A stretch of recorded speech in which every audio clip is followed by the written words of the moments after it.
श्रीशैलेशदयापात्रं दीभक्त्यादिगुणार्णवम् यतीन्द्रप्रवणं वन्दे रम्यजामहतरं मुनिं लक्ष्मीनाथसमारम्भां नहतयामुनमध्यमाम् अस्मदाचार्यपर्यन्तां वन्दे गुरुपरम्परां यो नित्यमच्युतपदां भुजयुग्मरत्न व्यामोगतस्तदितराणि तृणाय मेने अस्मद्गुरोर्भगवतोऽस्तु दयैकसिन्धुः रामानुजस्य चरणौ शरणं प्रपद्ये माता पिता युवतयकास्तनया विभूतिः सर्वं यतेव नियमेन मदन्वयानाम् आद्यश्च नक्लपतेर्वकुलाभिरामं श्रीमत्तदङ्ग्रीकुलं प्रणमायि मूर्धना भूतं तरस्य मगताप्ययभट्टनाथ श्रीभक्तिशारकुलशेखर योगिवागान् भक्ताङ्ग्रेण परकाल यतीन्द्रविष्टान् श्रीमत्पराङ्कुशमुनिं प्रणतोऽस्मि नित्यम् श्रीमद्भागवतनामं पुराणं लोकविश्रुतं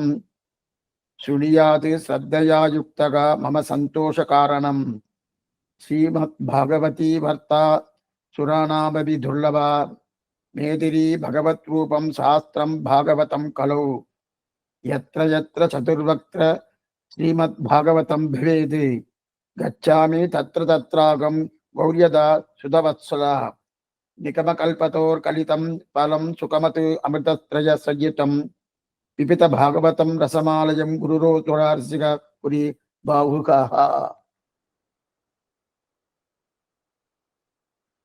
அடியார்கள் கூடியிருக்க இந்த கோஷ்டியிலே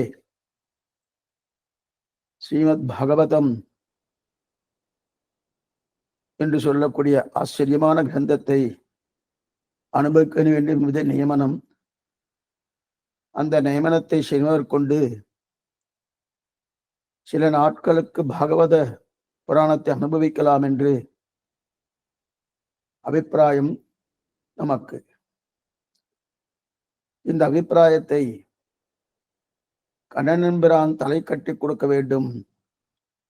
ருக்மணி சத்யபாமா சமேத ஸ்ரீ பார்த்தசாரதி எம்பெருமான் அது பரிபூர்ண அனுகிரகமாக இந்த பாகவத புராணத்தை காலக்ஷேப பிரக்கிரியிலே அது நிர்விக்னமாக நிறைவேற்றிக் கொடுக்க வேண்டும் என்று அவருடைய திருவடிகளை பிரார்த்தித்துக் கொண்டு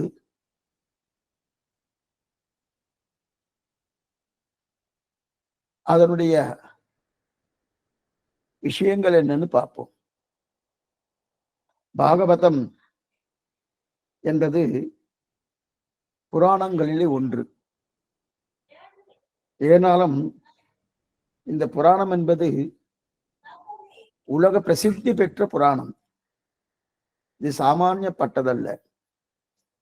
பாகவதம்னு சொன்னாலே யாரெல்லாம் சனாதன தர்மத்தை பற்றி உள்ளார்களோ தெரியாதவர்களே கிடையாது என்றுதான் சொல்லணும். அவ்வளவு வைபவம் இந்த பாகவதத்துக்கு. ஏனென்றால் அந்த பாகவதத்துக்குள்ளே கண்ணன் என்பெருமான் எழுந்தருளி இருக்கிறான். பாகவதம் என்பது ஒரு சாமானிய ஒரு நூல் என்று கருதப்படாது. இது மற்றதெல்லாம் ஏதோ சொல்லிட்டு இருக்கணும், வராக புராணம் ஏதோ புராணம் நிறைய சொல்றணும், அந்த மாதிரி பாகவத புராணம் சொல்லலாமான்னா கிடையாது. கண்ணனே அந்த பாகவதத்துக்குள்ளே இருக்கிற என்று தானே தெரிவித்தபடியாலே அந்த பாகவதத்துக்கு இத்தனை வைபவம். அது எல்லாருமே தெரிஞ்ச விஷயங்கள் தான். இந்த பாகவதம் என்பது சப்தாகம் 7 நாட்கள் சொல்வது என்று ஒரு பிரக்கிரியை உண்டு. ஆனால் நாம் இப்போது பார்ப்பது 7 நாட்கள் மட்டுமல்ல. அது கிட்டத்தட்ட ஒரு 40-50 காலக்ஷேபத்துக்கு மேல போகலாம். அப்பனா இப்ப பூர்த்தியா சொல்ல போறேன் என்ன, 7 நாட்கள் சொல்ல வேண்டிய விஷயத்தைத்தான் அடியேன் 40 நாட்கள் ஆகும்னு சொல்லிட்டு இருக்கேன். அப்ப 7 நாட்கள் சொல்றதை நீங்க விரித்து சொல்றீங்களா அப்படின்னா, 7 நாட்கள் சொல்லக்கூடிய அந்த சப்தாகம் என்று சொல்ல பாகவதத்தை பூர்ணமாக சொல்ல வேண்டும் என்றால் அது அந்த காலத்திலே ஒரு காலக்ஷேப பிரக்கிரியை வைத்துக் கொண்டால் குறைந்தது 4 மணி நேரம் 5 மணி நேரம் காலக்ஷேபம் இருக்கும். பார்த்தால் ஒரு 10 மணிக்கு ஆரம்பிச்சான்னா மத்தியானம் 3-4 மணி வரைக்கும் போகும் காலக்ஷேப பிரக்கிரியை. ஆனால் இன்றைய காலகட்டம் அப்படி இல்லை. அடியனுக்கு தெரிஞ்சு ஒரு 60-70 வருஷத்துக்கு முன்னாடி கூட 4 மணி நேரம் காலட்சேபம் என்றது இருந்திருக்கு. அடியனே உட்கார்ந்து கேட்டிருக்கேன். அதுக்கப்புறம் இது கொஞ்சம் குறைஞ்சி 3 மணி நேரம் ஆயிடுத்து. சமீபத்துல ஒரு 15-20 வருஷத்துக்கு முன்னாடி 2 மணி நேரமா இருந்தது. இப்ப அநேகமா எல்லாரும் 1.5 மணி நேரமா குறைச்சிட்டான்னா அது என்ன இந்த காலக்ஷேப அதிகாரியுடைய குறைபாட்டால குறைச்சிருக்காளா, இல்ல கேட்கிறவாளுடைய குறைபாட்டால குறைச்சிருக்காளா? ரெண்டுமே வைத்துக் கொள்ளலாம். இவருக்கும் அந்த அளவுக்கு சக்தி இல்லாம போகலாம் சொல்றவருக்கு, கேட்கிறவர்களுக்கு அவகாசம் இல்லாமல் போகலாம். அதனாலே குறைஞ்சிருக்கு. குறைஞ்சுனாலே அது 7 நாள் சொல்வது என்பது கொஞ்சம் சிரமமா தான் இருக்கும். நிறைய விட வேண்டிய ஒரு நிர்பந்தங்கள் ஏற்படும். ஒண்ணு. ஆனா 7 நாள் மரபுன்னு இருக்கே சுவாமி. பாகவத சப்தாகம்னு சொல்றா. 7 நாள் மரபுன்னு சொன்னா அதுக்கு நிறைய பலித்தங்கள் இருக்குன்னு சொல்லிட்டு இருக்காளே அப்படின்னா வாஸ்தவம் தான் உண்டு. 7 நாள் மரபு வச்சுட்டு கொண்டுதான் நிறைய பேர் சொல்லியிருக்கா, சொல்ல போறா. நிறைய ரிஷிகள்லாம் அந்த மாதிரி சொல்லியிருக்கா. ஏன் பரீட்சத்துக்கு சொன்னதே 7 நாள் தான் சுக்கராச்சாரிய சொன்னது. இருக்கலாம், பலித்தம் இல்லைன்னு சொல்லல. ஆனால் அதனால அதை நாளை கடைத்தின மனையால அந்த பலித்தம் குறைவது என்பது கிடையாது. அது ஒரு கணக்கு வச்சிருந்தா, அது ஒரு பிரக்கிரியை வச்சிருந்தா, அதுலதான் போகணும் என்கிற நிர்பந்தம் கிடையாது. அதனால இது 7 நாளும் சொல்லலாம், 70 நாளும் சொல்லலாம், 700 நாளும் சொல்லலாம். எந்த தவறும் கிடையாது. ஆனால் நாம இது பாகவதம் அனுபவத்துக்காக வச்சுட்டு இருக்கோம். பாகவதம் சொன்னோம், பூர்த்தி ஆயிடுத்து, சாத்துமர பண்ணியாச்சு என்கிற எண்ணத்தோடு நம்ம பார்க்கவில்லை. அனுபவம் வேணும், கிருஷ்ணானுபவம். அந்த கிருஷ்ணானுபவம் பரிபூர்ணமா வேணும் என்றால் அந்த கண்ணனன் பெருமானே அந்த பாகவதத்துக்குள் இருக்கிறபடியாலே இது பிரதானமா வச்சிருக்கார். நம்முடைய பாரத தேசத்துல புராணங்களுக்கு மிகவும் பிராதானியம் கொடுக்கப்படுகிறது. பாரத தேசம் என்றாலே புராணம் தான். புராணம் என்றால் நான் புராணம்னா பழங்காலத்து கதைகளை பேசுவதுதான் புராணம்.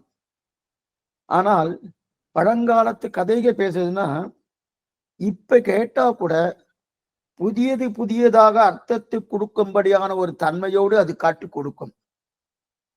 புராணம் என்றாலே புறா அபிநவம்னு சொல்லுவா சாஸ்திரக்காரர்கள். புறா அபிநவம் அப்படின்வா. அப்ப ரொம்ப பழையதாக இருக்கும். இது என்னைக்கு அன்னைக்கு புதியதாக புதுசான அர்த்தத்தை கொடுக்குற மாதிரி சொல்லும்.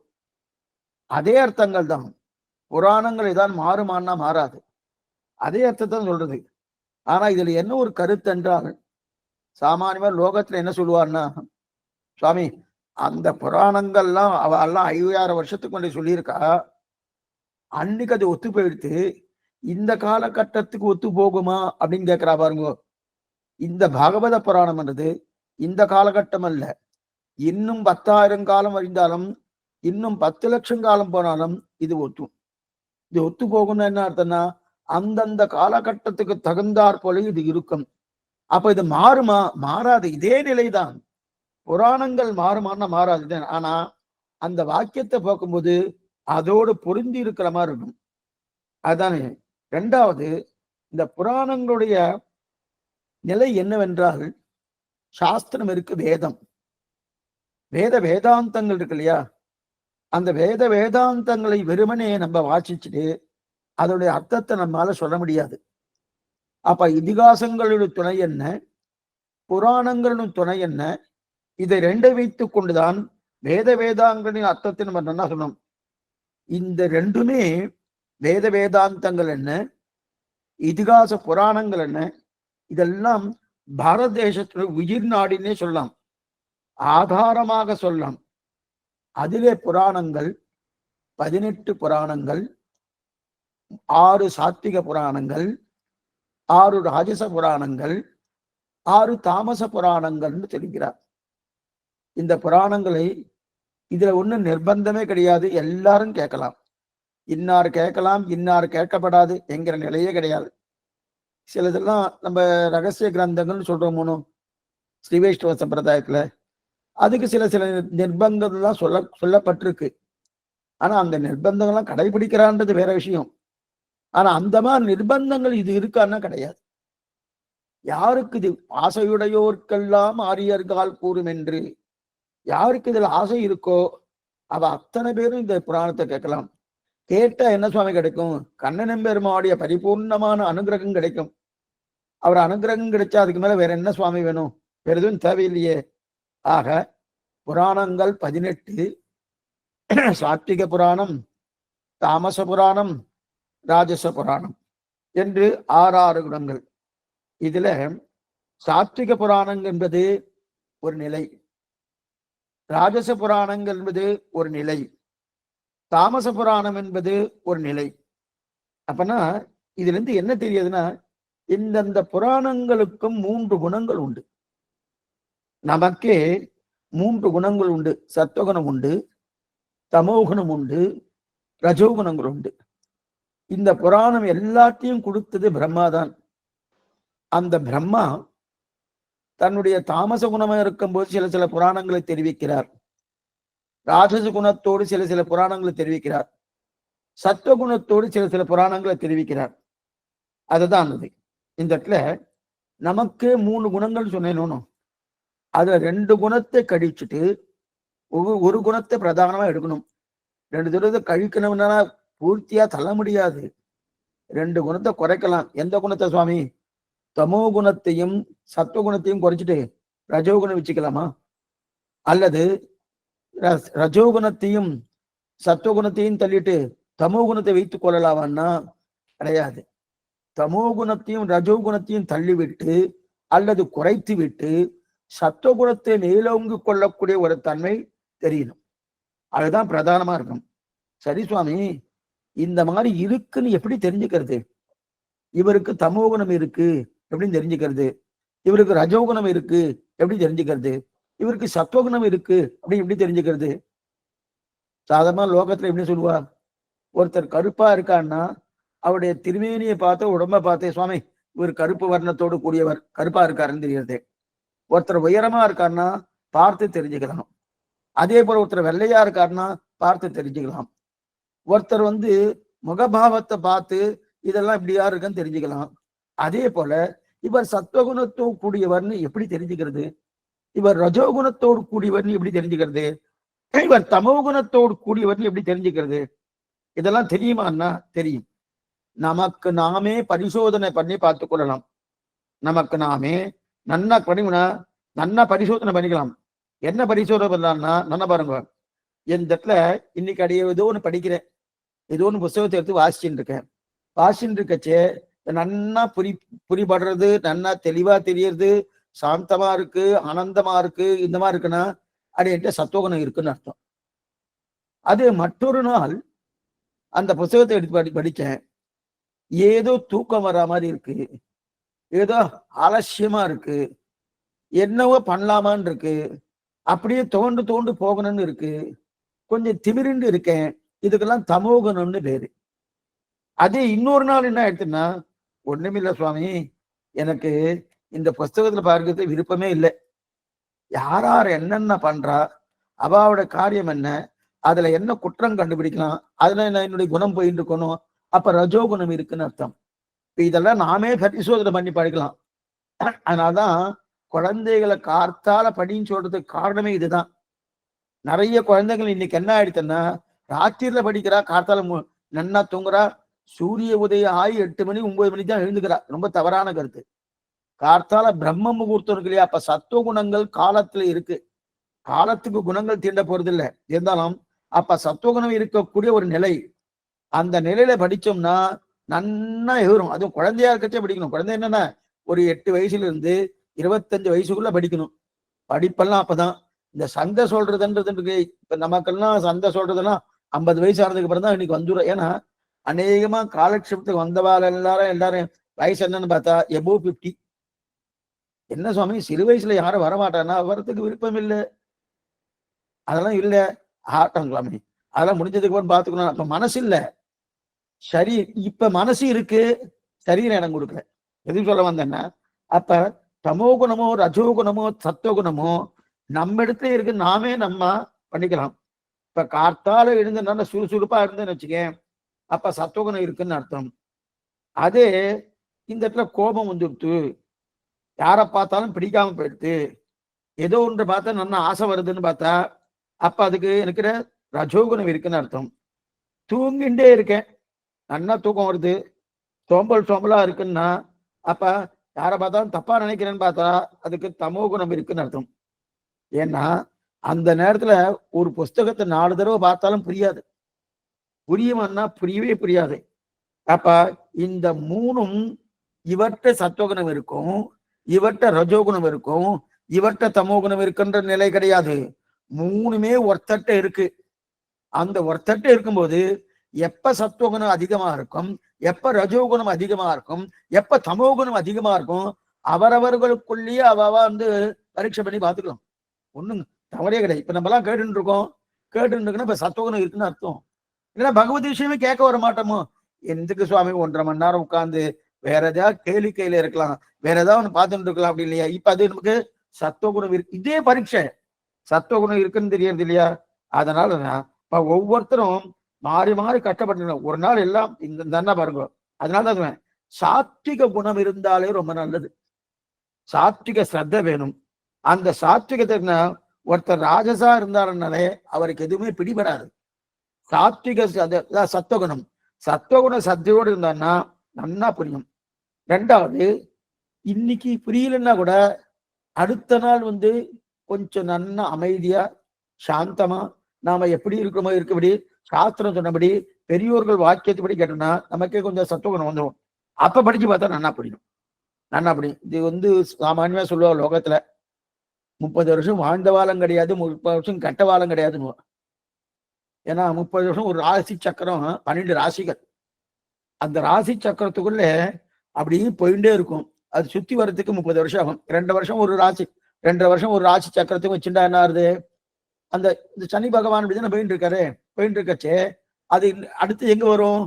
30 வருஷத்துக்கு அது கம்ப்ளீட் ஆகுதணும். அப்ப 30 வருஷம் திரும்ப திரும்ப வருதணும். எதுக்கு சொல்ல வந்தேன்னா, இந்த பாரத தேசத்துக்கு வழக்கம் என்னன்னா நம் தேசத்தை சத்துவ குணத்தை நன்னா கத்து கொடுத்துருக்கா, வேற எந்த தேசத்திலும் கிடையாது. அதனாலதான் அது கர்ம பூமி சொல்றதுக்கு பிரதானமா சொல்ற. அதுவும் இன்னைக்கு நிறைய பேர் இன்னைக்கு வெளியூருக்கு போயிட்டா, விதேசம்னா வெளியூருக்கு போயிட்டா. அவ கூட நல்ல விஷயம் தெரிஞ்சவாளா இருந்தா அவ தாயார் தகமனா ஸ்டார்ட்ல வந்தா ஓடி வந்துடுறான். அது எந்த நாளோ அந்த நாளுக்கு முன்னாடியே அவ பிளைட் புக் பண்ணிட்டு வந்துட்டு இங்க பண்ணிட்டு தான் கிளம்பி போறான். அப்ப அங்கேயே பண்ணப்படாதன்னா அடைய அந்த விசாரத்துக்கு போகல. அங்க பண்ணா உண்டா இல்லையா, அது கர்ம பூமியா இல்லையா, அந்த விசாரம் வேறு. ஆனா இதைத்தான் கர்ம பூமின்னு ரிஷிகள்லாம் கொண்டாடிட்டு இருக்கா. அப்படிப்பட்ட ஆச்சரியமே இந்த பாரத தேசம். இந்த பாரத தேசத்துல சத்துவகுணத்தை வளர்த்து கொள்வது கற்றுக் கொடுத்ததே இந்த பாரத தேசம் தான். ஏன்னா ரிஷிகள் எல்லாமே இந்த சரீரத்தை காட்டிலும் ஆத்மாவுக்கு தான் பிராதானியம் கொடுத்தார். அந்த ஆத்ம உஜ்ஜீவனம் தான் கற்றுக் கொடுத்தார். அந்த ஞானத்தை பத்தி ஏன்னா சரீரத்துக்கு தான் எல்லா பாதிப்பும் ஏற்படும். இப்ப சத்துவகுணம் ரஜோகுணம் தமோ குணம்னு சொன்ன என்னன்னு, இதெல்லாம் ஆத்மாவுன்னா ஆத்மாவுக்கு தத்துவகுணம் மட்டுமே ஞானமயன் ஆனந்தமயத்தோடு தான் இருக்கும். ஆனா சரீரத்துல தான் சத்துவம் இருக்கு, ரஜோகுணம் இருக்கு, தமோ குணம் இருக்கு. பிரியத்துக்கா இன்னொன்னு சேர்த்து சொல்லிடுறேன். பிராமண சத்திரிய வைசிய சூத்திரம் சொல்றோமோ, இந்த 4 வர்ணங்கள் எதனால ஜாதி கிடையாது சொல்லிட்டு கலணும். எந்த அடிப்படையில் இது இருக்கு தெரியுமா? இந்த குணத்தின் அடிப்படையில் தான் அது மாறி இருக்கு. என்ன குணம்? சத்துவ குணம் அதிகமா இருந்தா பிராமணன். அந்த சரீரத்துல அது இருக்கு, பறக்கட்சி அது இருக்கு, அதனால அது பிராமண வர்க்கத்துல சேர்றது. தமோ குணமும் ரஜோ குணமும் அதிகமா படுத்தினா அது வேற நிலைக்கு போறது. இந்த நிலையில வச்சுட்டு இருக்காரு தவிர சத்துவ குணத்துல அப்பனா இவ சூத்திரன் சத்துவ குணத்தை வளர்க்க முடியாதுன்னு சொல்லல, தாராளமா வளர்த்துக்கலாம். இந்த சரீரத்தில் இருக்கக்கூடிய சத்துவரஜஸ் தமஸ் 3மே மாறலாம். எப்படி? பகவத் அனுகிரகத்தாலும் ஆச்சாரிய கட்டாட்சத்தாலும் பாகவத சம்போகம் அப்படியே பாகவதால் சேர்றமோனோ அந்த சேர்றதுனால அது மாறலாம், இருக்கட்டும். அப்படி கட்ச ஞானம் பத்தி வந்தா கர்ம. ஏன்னா ஆத்மாவுக்கு கர்மா எதுவுமே பண்ணாது. ஏற்றத்தாழ்வு வந்தாலே உடலுக்கு தான் பாதிப்பே தவிர இந்த ஆத்மாவுக்கு எந்த வரையும் எப்படியும் இந்த உடல் பாதிக்கப்பட்டுதான் இருக்கும். நேத்து இருக்கிற போல மாறிண்டே இருக்கணும். ஒவ்வொரு நாளும் பிறந்ததுல இருந்து உடல் மாறிட்டே இருக்கு. ஒவ்வொரு நாளும் மாறுறது. நம்ம நினைச்சிட்டு இருக்கோம் 10 வயசுக்கு மாறும், 20 வயசுக்கு மாறும், 50 வயசுக்கு மாறும், 80 வயசுக்கு மாறணும். இல்ல, ஒவ்வொரு நாளும் மாறிட்டு இருக்கு. ஏன்னா மாறிட்டு இருக்குன்னு என்ன அர்த்தம்? மாறாதது அது ஆத்மாதான். என்னைக்குமே ஒண்ணு மாறிண்டே இருந்தா அதை வச்சு நம்ம கணக்கு பார்க்கவே கூடாது. மாறாதது மறுக்கணுமானோ இப்ப ஒண்ணு வேண்டாம். நாமே இப்போ கொஞ்சம் காலட்சேபம் ஆரம்பிச்சாச்சு. ஆரம்பிச்சு கிட்டத்தட்ட 25 நிமிஷம் ஆயிடுச்சு. ஆரம்பிச்சோடனே ஏதோ முதல்ல ஒரு 1/2 மணி நேரம் அப்படியே உட்கார்ந்துட்டே இருக்கும். அதுக்கு கீழே தரையில உட்கார்ந்து வாழ்ந்தாலும் ஒரு 1/2 மணி நேரம் 3/4 மணி நேரம் ஆச்சுன்னா காலை மாற்ற வேண்டி வரும். அது இன்னும் ஒரு 1.5 மணி நேரம் ஆயிடுச்சுன்னா, சுவாமி காலை மாத்துறது இல்லை, காலை கொஞ்சம் நீட்டினா சௌரியமா இருக்கும். இதெல்லாம் கீழே உட்கார்ந்து வாழ்க்கை சொல்லிட்டு இருக்கேன். நாற்காலியில உட்கார்ந்துட்டாருன்னா அத கொஞ்சம் சாஞ்சிக்கலாமான்னு தோணும். அதற்கு மேற்கொண்டு அப்படியே அர்த்த சயனம், அனந்த சயனம், அர்த்த சயனம் இதெல்லாம் ஆகிறதுக்கு உண்டான வாய்ப்பு இல்லை. இதெல்லாம் எதனால? சரீரத்துக்கு தான் இந்த மாற்றங்கள். இல்ல ஆத்மா கொஞ்சம் சோர்வு அடைஞ்சிருத்து அது சாஞ்சிக்கலாம்னு பாக்குறேன் உண்டா? எதுவுமே கிடையாது. இந்த மாறுதல் எல்லாமே எதுக்கு? சரீரத்துக்கு தானே. அப்ப இந்த சரீர சம்பந்தப்பட்டாலே மாறுதம். அதை நம்ம நிறுத்த முடியும்னா நிறுத்த முடியாது. இது உலக நீதி. ஆனா ஆத்மா இந்த மாறுதலுக்கெல்லாம் உட்படாதவர். என்ன புரிஞ்சுக்கணும்? ஆத்மா இந்த மாறுதலுக்கெல்லாம் உட்பட. அப்ப அவருக்கு என்ன? சத்துவகுணம் வளர வளர வளர, அதாவது சரீரத்தோடு சம்பந்தப்பட்டதுதான் சத்துவகுணம். என்ன புரிஞ்சுக்கணும்? சத்துவகுணம் வளர வரல. ஆனா சத்துவகுணம் வளர்ந்துருத்துன்னு வச்சுக்கேன். அப்ப என்ன ஆகுதுன்னா இவருக்கு ஆத்மாவுக்கு தெளிவு ஏற்படுறது. நன்னா வந்துருத்தோம்னா தெளிவு ஏற்படுறது. தெளிவு ஏற்பட்டுனே எல்லாத்தையும் நேர்மையா பார்க்கக்கூடிய தன்மை கிடைக்கிறது. அப்ப ஆத்ம சத்தியம் புரியறது, ஆனந்தம் கிடைக்கிறது. அது மட்டுமல்ல சாந்தி கிடைக்கிறது. ஆனா நான் எப்போதும் சப்தகுணத்தை வளர்த்து கொண்டு எப்படி என்பது புரியணுமோனு எப்படி நம்ம வளர்த்துக்கிறது? சத்துவகுணம் வளரணும்னா எப்படி வளருது? எப்படி புரியணும்? இப்ப நல்ல விஷயமா காதல படணும். எந்த விஷயமா இருந்தாலும் ஸ்வச்ச கீர்த்தனம் பிரபதனம் ஸ்வஸ்மை பிரசூனார்ப்பணம் தெரிவிக்கிறார் அனந்தாழ்வான். இது தூக்கரம் சொன்ன சுகரோபாயம்னு இன்னைக்கு ரொம்ப முக்கியம் திருப்பாவைக்கு. அப்படின்னா வராக நாயனார் சொன்ன வாயினால் பாடி மனத்தினால் செஞ்ச தூமலர் தூபி தொழில் தெரிவிக்கிறார் இல்லையா? அப்ப நல்ல விஷயத்த நல்லா காதல படணும். நல்லதையே சாப்பிடணும். சாப்பிடுற வஸ்து லாகரி வஸ்து சாப்பிடப்படாது. எந்த வஸ்துலாம் சாஸ்திரம் வேண்டான்னு தள்ளப்பட்டிருக்கோ அது சாப்பிடுவது. நல்லதையே பேசணும். பேசும்போது இன்னைக்குமே நல்ல விஷயம் பேசணும். அது அபசகுணமா பேசப்படாது. அது எதுவா இருந்தாலும் சரி அபசகுணமா பேடப்படாது. நல்லதையே பார்க்கணும். நல்ல ஒரு வஸ்து தீயதா இருக்கு, அதை நல்லதனமா பார்க்கணும். அது மேலும் என்ன சொல்றேன்னா, நீ எந்த வழியில போகிறாயோ கொஞ்சம் நல்லதா உன் காதல விழட்டுமே. நல்லது. அதனாலதான் காலட்சேப பிரக்கிரியை வைத்துக் கொண்டது காரணமே இதுதான். நல்லது காதல் விழணுமோனோ விழுந்தா என்ன சுவாமினா பகவானுக்கு ஆனந்தம். அவ கேட்கிறவாளுக்கு அத்தனை பேரும் ஆனந்தத்தை கொடுக்கிறான் பகவான். அதனாலேயே நல்லதையே பேசணும், நல்ல வழியிலேயே போகணும், நல்லதா உன் காதல விழணும், நல்லதையும் உள்ள நினைக்கணும். உள்ளமும் நல்லதே நினைக்கட்டும் இல்லையா? ஆக இந்த மாதிரி கேட்கிறோம் இல்லையா? அப்ப மனசு, பேச்சு, உடல், செய்கை ஆக மூன்றும் நல்லதே செய்யணும். வாயினால் பாடி மனத்தினால் சிந்திக்க தூமலர் தூவி தொழுது சிந்தையாலும் சொல்லாலும் செய்கையினாலும் காயேன வாசா மனசேந்திரியா உத்தியாத்தனாபா பிரகிருதி இது பாவான்னு சொல்றா இல்லையா? அப்ப இதெல்லாம் நல்லது செய்யணும். அப்ப என்ன பண்ணும்? சரி சுவாமி இதெல்லாம் நல்லதே பண்ணும், இதெல்லாம் பண்ணணும் சொல்லணும்னு. ஆனா இப்ப என்ன சொல்றோம்னா நல்லது பண்றோம், எல்லாம் பண்ணிட்டு இருக்கோம் சுவாமி, வாஸ்துவம் தான். இப்ப காலக்ஷேபம் கேட்டுட்டே இருக்கும். கேட்டுட்டே இருக்கச்சே அப்படியே கொஞ்சம் அசைஞ்சு புறப்படணும். இப்ப கொஞ்சம் தூக்கம் வராம இருந்தா தமோ குணம்னு நீங்க சொன்னீங்களே. இப்ப சில பேருக்கு காலக்ஷேபத்துல இருந்துதான் தூக்கம் வரும். தூக்கம் வந்தா தவறானா அது ஒன்றும் தவறு கிடையாது. அப்ப என்ன சுவாமி தவறு இல்லைன்னு சொல்லிட்டு அது காலக்ஷேபம் கேட்கலன்னா அது பிரம்மானுபவம்னு சொல்லுவா. அப்படி வச்சுக்க வேண்டியதுதான். பிரம்மானுபவம்னு சொல்லுவா. அந்த மாதிரி இருக்கா சொன்னா தூங்குவதுன்னா என்னது? பிரம்மத்தோடு நான் அனுபவிக்கிறோன்றது அதுதான் அர்த்தம். நல்லா பாருங்க, பிரம்மத்தோடு அனுபவிக்கிறோம். ஒண்ணுமே இல்லை. பகலெல்லாம் நல்லா உழைக்கிறோம், அப்படின்னு நினைச்சுன்னு சொல்லிட்டு இருக்கேன். பகல்லாம் நல்லா உழைக்கிறோம், உழைச்ச உடனே ராத்திரினா சாப்பிட்டுட்டு படுக்கிறோம், படுத்தோம்னா ஆயாசமா இருக்கு. மறுநாள் நமக்கு புத்துணர்ச்சி கிடைக்கிறதுன்னு, அந்த புத்துணர்ச்சி எப்படி வருது நமக்கு? சுவாமி ஃப்ரெஷ்ஷா இருக்கேன் சுவாமி, ராத்திரி நல்லா தூங்கினேன், ஃப்ரெஷ் ஆயிட்டேன். தூங்கினா வந்துடுமா? மறுநாள் புத்துணர்ச்சி எப்படி சுவாமி கிடைக்கிறது? ராத்திரி ராத்திரி தூங்கி காலைல எழுந்தோடனே கிடைக்கிறதுனோ, அப்ப எப்படி கிடைக்குது? அப்ப அந்த பகல்லாம் உழைச்சோமோனோ அந்த சோர்வையை போக்கினது யாரு? ராத்திரி தூங்கும் போது பிரம்மத்தோடு சேர்ந்து பிரம்மானுபவம் பண்றோம். அந்த பிரம்மன் தான் நம்முடைய சோர்வையை போக்குகிறார். தூங்குறதுன்னா கூடாதுன்னு நினைக்கிறோம். தூங்குறது ஒன்றும் தவறு கிடையாது. தூங்குறது தான் பிரம்மானுபவம். அப்படி இருக்கச்சதே பிரம்மானுபவம் என்றார். இப்ப அநேகமா பிரியத்துக்காக ஒண்ணு சொல்றேன். இதுக்கு ஒரு எக்ஸாம்பிள் சொல்றேன். இன்னைக்கு அவா எல்லாருமே அடியேன்னு சேர்த்தான் சொல்லிட்டு இருக்கேன். எல்லாரும் கையில ஒண்ணு வச்சுட்டு இருக்கா, அப்படி தட்டிகிட்டே இருக்கா. அதை இப்ப அதுவே இதாயிடுச்சு, கையிலேயே வச்சுட்டு இருப்பா. ராத்திரி கூட கரெக்டா காதுக்கு பக்கத்திலே வச்சுட்டு அப்படியே படுத்து தூங்கிட்டு இருக்கா. பெருமாள் சங்கு சக்கரத்தை கீழே வைக்கிறாரு, அவளுக்கும் கீழே வச்சுட்டு போல இருக்கு. இதை நாம கீழே வைக்கிறதே கிடையாது. அப்படியே கையிலேயே பிடிச்சிட்டு இருக்கோம், கையிலேயே பிடிச்சிட்டு போயிட்டே இருக்கு. இப்ப பகலெல்லாம் அதை பேசுறோமோ, பேசி முடிச்ச உடனே ராத்திரி ஆயிடுச்சுன்னா அதுக்கு சோறு வந்துடுறது. சோறு வந்த உடனே அதை கொண்டு போய் ஒரு இதுல சொருகுறோம், ஒரு எலக்ட்ரிசிட்டியில சொருகுறோம். சொருகுன ராத்திரி ஃபுல்லா சார்ஜ் பண்றோம். காத்தால் அது புத்துணர்ச்சி கிடைச்சிருது. காத்தால் அது என்ன ஆயிடுதுன்னா உடனே அது கிடைச்சிடுறதுனோ, கிடைச்ச உடனே என்ன ஆயிடுது? ஓ சரியா பழைய மாதிரி நல்லா பேசுறதுக்கு உண்டான ஒரு வந்துடுறதுனோ. எப்படி அது கிடைச்சது? அந்த சக்தி எப்படி சுவாமி வந்ததுன்னா கூட்டியதுன்னா ராத்திரி அதுக்கு சார்ஜ் பண்ணிடும்.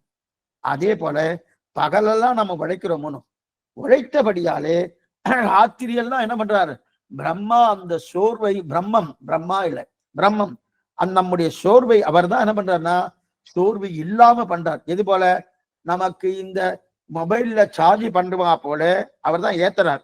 ஏத்தின உடனே என்னது அந்த சோர்வெல்லாம் நமக்கு போயிடுது. அப்ப நமக்கு சக்தி திரும்பின்னு வந்துடுது. வந்த உடனே ஃப்ரெஷ் ஆயிடும். ஃப்ரெஷ் ஆயிட்டோம்னா அப்ப இந்த சக்தியை பிரம்மம் பகவானுக்கு நாம் பெறுகிறோம். அப்ப தூக்கம் என்பது தப்பு கிடையாது. ஆனா தூங்கும் போது என்னமோ நடக்குதுன்னு நினைக்க வேண்டாம். பிரம்மத்தின் அனுபவம் தான் நடக்கிறது. பிரம்மத்தின் அனுபவம் நமக்கு கிடைக்கிறது. ஆகையால் நாம் பாகவத புராணம் கேட்கும்போது கூட தூங்கினா பரவாயில்ல, அதுக்குன்னு அடியே இப்ப தூங்குன்னு சொல்லல, பிரம்மானுபவம்னு சொல்லிட்டு இருக்கிறத விரதம் கிடையாது. ஏன் இந்த வார்த்தை அடி சொன்னேன்னா, நேத்திக்கு ஒரு சுவாமி ஒருத்தர் கேட்டார், சுவாமி நீங்க சொல்லும் போது ஆனந்தமா தூக்கம் வருது சுவாமி. சாமானிய அவர் எப்படி எதனால சொன்னாருன்னு தெரியாது, நீங்க சொல்லும் போது ஆனந்தமா தூக்கம் வருது சுவாமி. அதே காலட்சேபம் இல்லைன்னா அப்படியே பேசாம உட்கார்ந்துட்டு இருக்கேன், ஒன்னும் தூக்கமே வரல சுவாமி. அப்ப தூக்கம் வரணும்னா காலட்சேபத்துக்கு போலாமான்னு தோணும். இப்ப அது நிறைய பேர் ஓ காலட்சேபத்துக்கு தூங்கிட்டு இருக்கியனோ, அப்ப உனக்கு ஸ்ரத்தையே இல்லை, காலட்சேபத்துக்கு விருப்பமே இல்லை, காலட்சேபத்துல ஒரு பிரியமே இல்லை அப்படின்னு நினைக்கிறாளோ. அது மாதிரி தவறா நினைக்க வேண்டாம். ஏன் நினைக்க வேண்டாம் சொன்ன, பிரம்மானுபவம் எது போல சார்ஜ் பண்ணுவா போல நமக்கு பேட்டரி சார்ஜ் போயிடுச்சுன்னா மறுபடியும் சார்ஜ் பண்றோமோனோ, அந்த சார்ஜ் பண்ணுவா போல பிரம்மானுபவத்தை போல. அதுக்காக இப்ப தூக்க வேண்டாம், இதுக்கு சொல்ல வேண்டாம் போல, இதுக்கு சொல்ல வேண்டாம்னா அப்ப இந்த பிரம்மானுபவம் சொல்ல வேண்டியதான். அதுக்குன்னு இப்ப நான் உங்களுக்கு தூங்க சொல்ல. ரொம்ப தூக்கம் சோமல் இருந்தா தமோ குணம், எப்ப பார் தூங்கிட்டு இருந்தா அது தமோகம் தான். பேராசை நிறைய இருந்துட்டோம்னா அது ரஜோகுணம்னு பேரு. தெளிவாக இருந்தா சத்துவகுணம். இது மூணு நல்லா தெரிஞ்சுக்கும். தெளிவாக இருந்தா சத்துவகுணம், ரொம்ப தூங்கினா தமோகுணம், அது கொஞ்சம் பேராசை இருந்ததுன்னா ரஜோகுணம்னு பேரு. இப்ப சத்துவகுணத்தை வளர்க்க பகவானுடைய நிறைய கேட்கணும், பகவானை பத்தி நிறைய கேட்கணும். அவர் தான் சாத்விக ஸ்ரத்தை உடையவன் பகவான், அவன் தான் சத்துவகுணத்தோடு கூடியவன் பகவான். அவனை கேட்க கேட்க கேட்க என்னைக்குமே பாகவத சமாகத்தோடு சேரணும்னு சொல்லுவாளோ. ஏன் அவர்லாம் சாத்விகர்கள். சாத்விகர்னா சத்துவகுண உடையவர்கள். சத்துவகுண உடையவர்களா இருந்தா அந்த சத்துவகுணம் நமக்கு வளரும். அப்ப என்ன ஆகும்னா அப்ப நமக்கு அவளோடு சேர்ந்த உடனே ஒரு சுத்தி ஏற்படுறது. சுத்தி ஏற்படுறதுன்னா இப்ப சத்துவகுணம் வர்றதுக்கு சுத்தி மட்டும் போருமா சுவாமினி? ஆகார நியமம் ரொம்ப முக்கியம். ஆகாரமே இல்லையா? ஆகாரத்துல சுத்தி இருக்கணும். எந்த வஸ்து சாப்பிடணுமோ அந்த வஸ்து தான் சாப்பிடணும். எல்லா வஸ்தியும் சாப்பிட முடியாது. எல்லா வசதியும் அப்ப மருந்து மாத்திரம் சாப்பிடப்படாதா சுவாமி? அதுல ஏதோ கலக்கிறாள்னா மருந்தா சாப்பிடலாம். மருந்தா எதை வேணாலும் சாப்பிடலாம், மருந்தா. ஆனா அது விருந்தா எடுத்துக்க கூடாது. இன்னைக்கு அதுதானே ஆயிடுத்து. மருந்து விருந்து ஆயிடுறது இல்லையா? இப்ப நிறைய சாப்பிடக்கூடாது. நல்லா பாருங்க, நிறைய சாப்பிடக்கூடாது. சில பேர்லாம் இது வரைக்கும் காக்கா வந்து உட்கார்ந்துருந்தா கொத்தலாம் போட்டிருக்கு, அந்த அளவுக்கு இது வரைக்கும் சாப்பிடறாங்க. அது கூடவே கூடாது. அது சாப்பிட்டாச்சுன்னா என்ன ஆகுன்னா, இந்த ரத்த ஓட்டம்னா வயிற்றுக்கு போயிடும், மூளைக்கு போகாது. ஏன்னா எங்க நிறைய வேலை செய்யணும், ரத்த ஓட்டலாம் அங்க ஓடும். ஓடிட்டுனா இருக்கு, ஏன் மூளை மங்கி போயிடும். அப்படியே அது சயன திருக்கோலம், அர்த்த சயனம் இல்ல, அனந்த சயனம். அனந்த சயனம் வரைக்கும் போயிட்டு இருக்கணும்னா அது கூடாது. பாதி வயிறு தான் சாப்பிடணும், பூர்த்தியா சாப்பிடாது. பாதி வயிறு சாப்பிட, நீங்க தகப்பனார் சொல்லுவார், பாதி வயிறுக்கு தீர்த்தம் இருக்கணுமா. இன்னைக்கு அது கொஞ்சம் மருத்துவத்துல கொஞ்சம் இதெல்லாம் கொஞ்சம் மாத்தம் சொல்லிட்டு இருக்கா. தீர்த்தமே சில இடத்துல தீர்த்தமே நிறைய சாப்பிடப்படாது அப்படின்றா. அந்த மாதிரி நம்ம சாஸ்திரம் ஒத்துக்கல. தீர்த்தம் நிறைய சாப்பிடணும், பாதி வயிறு தீர்த்தம் இருக்கணும், அந்த கால் வயிறு தான் சாப்பாடு இருக்கணும். அந்த தீர்த்தத்தை அது மிதங்கணுமா, அப்பதான் நல்லா ஜீரணமாகும். அதுவும் படுக்கச்சே இடது பக்கம் தான் படுக்கணும், வலது பக்கத்தோட இடது பக்கம் படுத்து நம்ம நேரம் எப்படி படுக்கிறோம் அதெல்லாம் கூடவே கூடாது. ஒரு கழிச்சு ஒரு பக்கம் ஒரு பக்கம் தான் படுக்கணும். அப்படி இருக்க செய்த பாதி வயிறு தான் சாப்பிடணும். அதுவும் முக்கியமா பாலாலே சமைக்கப்பட்ட உணவா இருந்தா ரொம்ப நல்லது. அதனாலதான் ஆண்டாள் கூடார வெல்லும் சரி, பால் சோறு மூடனை பெய்து முழங்க வழிவாரும் சொன்னாரணும். கூடார வெல்லும் சீர் கோவிந்தா உந்தன்னை பாடிப்பறை கொண்டு யாம் பெரும் சன்மானம், நாடு புகழும் பரிசினால் நன்னாக சூடகமே தோல்வளையே தூடே சிவிப்பூவே, பாடகமே எந்தனைய பல்கரணம் ஜாமணிவோம், ஆடையுடுப்போம் அதன் பின்னே பால் சோறுன்னு சொல்லி கலையா. பாலாலை சமைக்கப்பட்ட இதுவா இருந்தா உணவா இருந்தா ரொம்ப நல்லது. என்ன ஏன்னா அது நல்லது ரொம்ப. அந்த பாலால் என்ன சுவாமின்னா காரம் புளிப்பு எதுவுமே இருக்காது ஒன்றும். அது எம்பெருமான அப்படிதான் சாப்பிட்டார். பிக்ஷை வாங்கி சாப்பிட்டு இருக்கச்சே அந்த பிக்ஷை வாங்கினதை கொண்டு போய் காவேரியில கொண்டு போய் அலசி வரான். அலசிட்டு அதுல இருக்கும் உப்பு சத்தை என்னென்ன காரம் இருக்கு எல்லாத்தையும் போயிடும். அந்த சட்டையை மட்டும் தான் சாப்பிட்டு வரான். இதுக்கு சொல்ல வந்தேன்னா, அப்ப பாலால் உணைக்கப்பட்ட இதுவா சாப்பிட்டாச்சுன்னா நன்னா இருக்கு. உணவை சாப்பிட்டா ரெண்டாவது பகவானுக்கு அமுது செய்தாத சாப்பிட்டா நீ என்ன பாபத்தை உருண்டையா சாப்பிடுறேன்னு அர்த்தம். பகவானுக்கு கண்டருள பண்ணது கண்ணனே தெரிவிக்கிறார், எனக்கு கண்டருள பண்ணா சாப்பிட்டான்னா பாபத்தை நன்னா உருண்டையா சாப்பிட்றான்னு அர்த்தம் அப்படின்னு தெரிவிக்கலையா. ரெண்டாவது முழுவயிறு சாப்பிட்டாலே ஜீரணமாகறதுக்குள்ள சோறு வந்துடுறது. பெருமாளுக்கு கண்டருளப்பட்ட சாப்பிடணும். அது மட்டும் இல்லாத கண்டருளப்பட்டதை சாப்பிடாம அதை ஏதோ சாப்பிட்டனா பாபத்தையும் உருண்டையா நல்லா வாயில போட்டுக்கணும்னு அர்த்தம். ஆக சத்துவ குணத்தை வளர்த்து கொள்ளணும்னா முதல்ல ஆசை என்கிற ஒவ்வொருத்தரும் இருக்கவே படாது. பட்டிரநீசனம் முற்றவன் நின்றவன் பற்றிலையாய் அவன் முற்றிலடங்கே. அப்பன்னா என்ன ஆகும், ஆசையை வளர்த்து கொள்ளக்கூடாது. என்ன ஆசை? பகவான் இடத்துல ஆசை இருக்கலாம், மற்ற விஷயத்துல ஆசை இருக்கப்படாது. அப்பதான் பக்தி வளரும். பக்தி வளர்ந்தா சத்துவகுணம் வளரும். சத்துவகுணம் வளர்ந்தா மேற்கொண்டு நல்ல சாத்விக சிரத்தை ஏற்படும். ஆனா இது ஏற்படணும்னா கொஞ்சம் சிரமம்தான். பக்தி வளர்வதும் சிரமம்தான், சாத்விக சிரத்தை ஏற்படுவதும் சிரமம்தான். ஏன் சொல்றேன்னா, இப்ப புரியத்துக்காக சொல்றேன். ஒரு வியாபாரம் பண்றோம், அதுல லாப நஷ்டங்கள் இருக்கலாம், ஆனா அதை கூட சரி பண்ணிடலாம். அதே ஒரு உத்தியோகத்துக்கு போயிட்டு இருக்கும், அங்க கொஞ்சம் சிரமமா இருக்கலாம், அதை விட சரி பண்ணிடலாம். கஷ்டமான வேலையா இருக்கும், அதை விட சரி பண்ணிடலாம். ஆனா இது அதற்கு மேல எது சரி பண்றதுன்னா, இந்த சத்துவகுணத்தை வளர்றதுன்றது அவ்வளவு ஈஸி கிடையாது, அவ்வளவு சுலபம் கிடையாதுன்னா இன்னை காலகட்டத்துல நீ சொல்லியிருக்கேன். ஒரு 200 வருஷத்துக்கு முன்னாடி இது சுலபமா இருந்தது. இன்னைக்கு காலகட்டத்துல அது ரொம்ப சுலபமா இல்லாம போயிடுச்சு. புரியறதுக்காக சொன்னேன். இப்ப இது சத்துவகுணம் வரணும்னா என்ன பண்ணணும்? சாத்விக சிரத்தையோடு இருக்கணும், தர்மத்தின்படி நடக்கணும், சாஸ்திரத்தின்படி இருக்கணும், பெரியோர்கள் சொல்படி கேட்கணும். இந்த மாதிரி கேட்டாச்சுன்னா அப்ப இதெல்லாம் வந்துடும் சுவாமி. வாஸ்தவம் தான் சுவாமி. ஆனா எனக்கு தேவையானது கிடைக்கணுமே. உத்தியோகத்துக்கு போனா எனக்கு தேவையான சம்பளம் இருந்தா தான் அந்த உத்தியோகத்துக்கு நான் போறேன். அப்போ ஒன்றை எதிர்பார்த்துட்டு நான் போறேன். அதே போல பகவான் இதெல்லாம் எனக்கு கொடுப்பாரா? சாத்விக சிரத்தையோடு இருக்கேன், சாஸ்திரம் படி இருக்கேன், இதெல்லாம் கொடுப்பாரா? அதெல்லாம் இன்னுமா சுவாமி வரும்? நான் உழைச்சா தானே எனக்கு கிடைக்க போறது அப்படின்னா, இப்ப ஒருத்தர் நன்னா ஓடினார், ஓடினபடியால வியர்வை வந்தது. வியர்வை வந்தது. வியர்வை வந்து ஒருத்தர் சொன்னார், சுவாமி வியர்வை வர்றதுக்காக இவர் ஓடினார்னாரு. அதுக்காக ஓடல. இவர் ஓடினபடியாலே தன்னடியே வியர்வை வந்தது. அப்ப நான் என்ன பாருங்க, வியர்வை வர்றதுக்காக நான் ஓடல, ஓடினபடியாலே வியர்வை வந்தது இல்லையா? அதே போல ஒருத்தர் நெல் குத்துறார். நெல் குத்தினா பிரம்மா நெல் குத்துறா, நெல் குத்தினா வியர்வை வந்தது. வியர்வை வருவதுக்காக நெல் குத்தினான்னா உமையை போக்க நெல் குத்தினார். ஆனா அப்ப வியர்வை தன்னடியே வந்ததுனோ? அப்ப நெல் குத்தும் போது ஏன் வியர்வை வந்ததுன்னா உமையை போக்குவதற்காக. அதே போல வேர்வை தன்னடியே வருது இல்லையா? அதே போல கிருஷ்ண பக்திக்காக நம்ம பாடுபட்டோம் என்றால் மற்ற இன்பங்கள் தன்னடையே கிடைக்கும். நல்லா பாத்துக்கோ. பகவான்கிட்ட போய் எனக்கு இதை கொடு அதை கொடு அதை கொடுன்னு கேட்க வேண்டிய அவசியம் இல்லை. உன்னுடைய திருவடியை காட்டி கொடு, உன்னுடைய திருவடி தர மற்றொன்று வேண்டாம், எனக்கு பக்தியை கொடு பக்தி கொடுன்னு பிரார்த்தித்தவன்னா அப்ப தன்னடையே இது வேர்வை நமக்கு வருமா? பல வேர்வை வரணும் ஓடவே இல்லை, வேர்வை வரணும் நெல்லு குத்தவே இல்லை. உமையை போக்குவதற்காக நெல்லை கொத்தினோம்.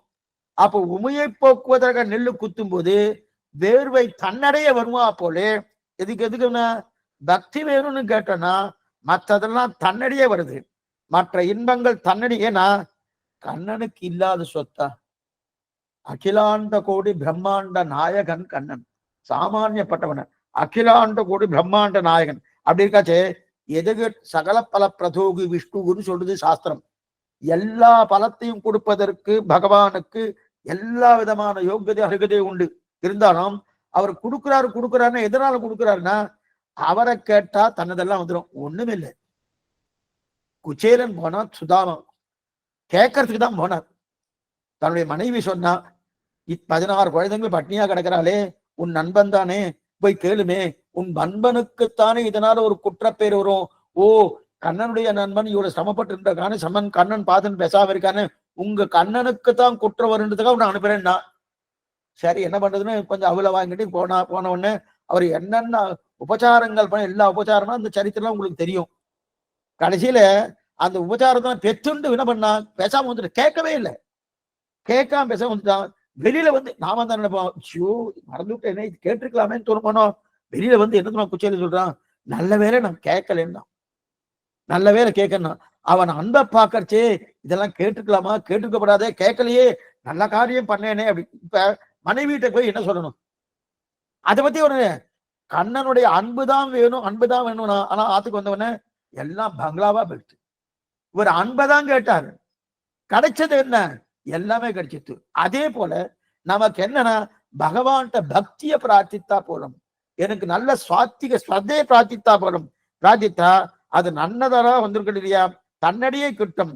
கண்ணனுக்கு இல்லாத சொத்தா அகிலாண்ட கொடு கண்பானு என்ன நல்ல தானம் பிரபுவா இருந்தா நான் மேல போய் நின்று கொடுத்து நல்லா கொடுக்கணும். பகவானுக்கு திருமங்கையாழ்வார் தெரிவிக்கிறார் திருநெடுந்தாண்டகத்திலே, அலம் புரிந்த நெடுந்தடக்கைன்னு தெரிவிக்கிறார்.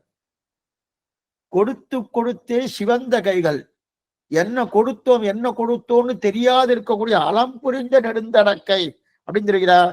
நாம் போதும் நம்ம கை திருப்பி வந்துருமா? சுவாமி போரும் சுவாமி, இவ்வளவு கொடுத்துட்டு இனிமே வேண்டாம், என்னால வாங்க முடியல என்கிற அளவுக்கு பகவான் கொடுப்பதற்கு தயாராக அவர் நிறுத்த மாட்டார். ஆனா நாம கண்ட விஷயத்தை கேட்கப்படாது.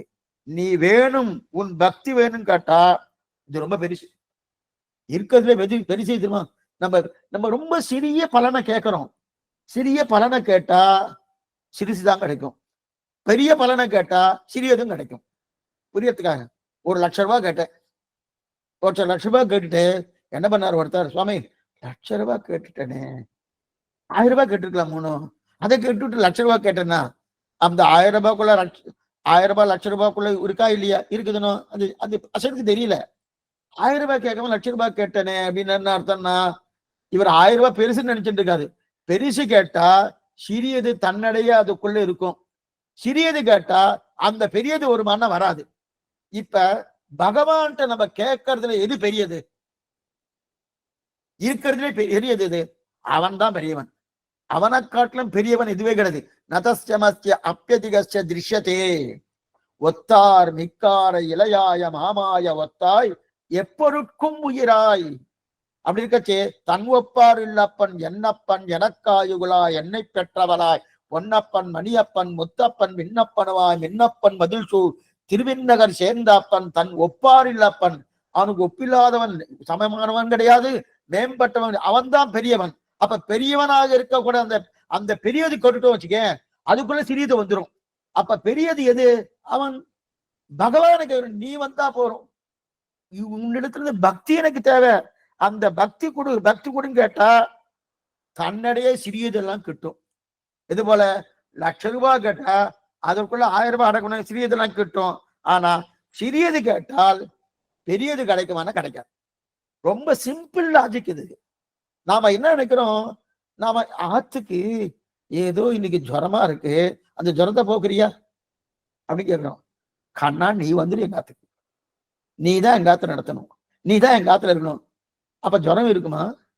கண்ணன் இருக்கிறதுல மங்கள கிரந்தனம் பவித்ரானாம் பவித்ரஞ்சோ மங்களானாஞ்ச மங்களம்.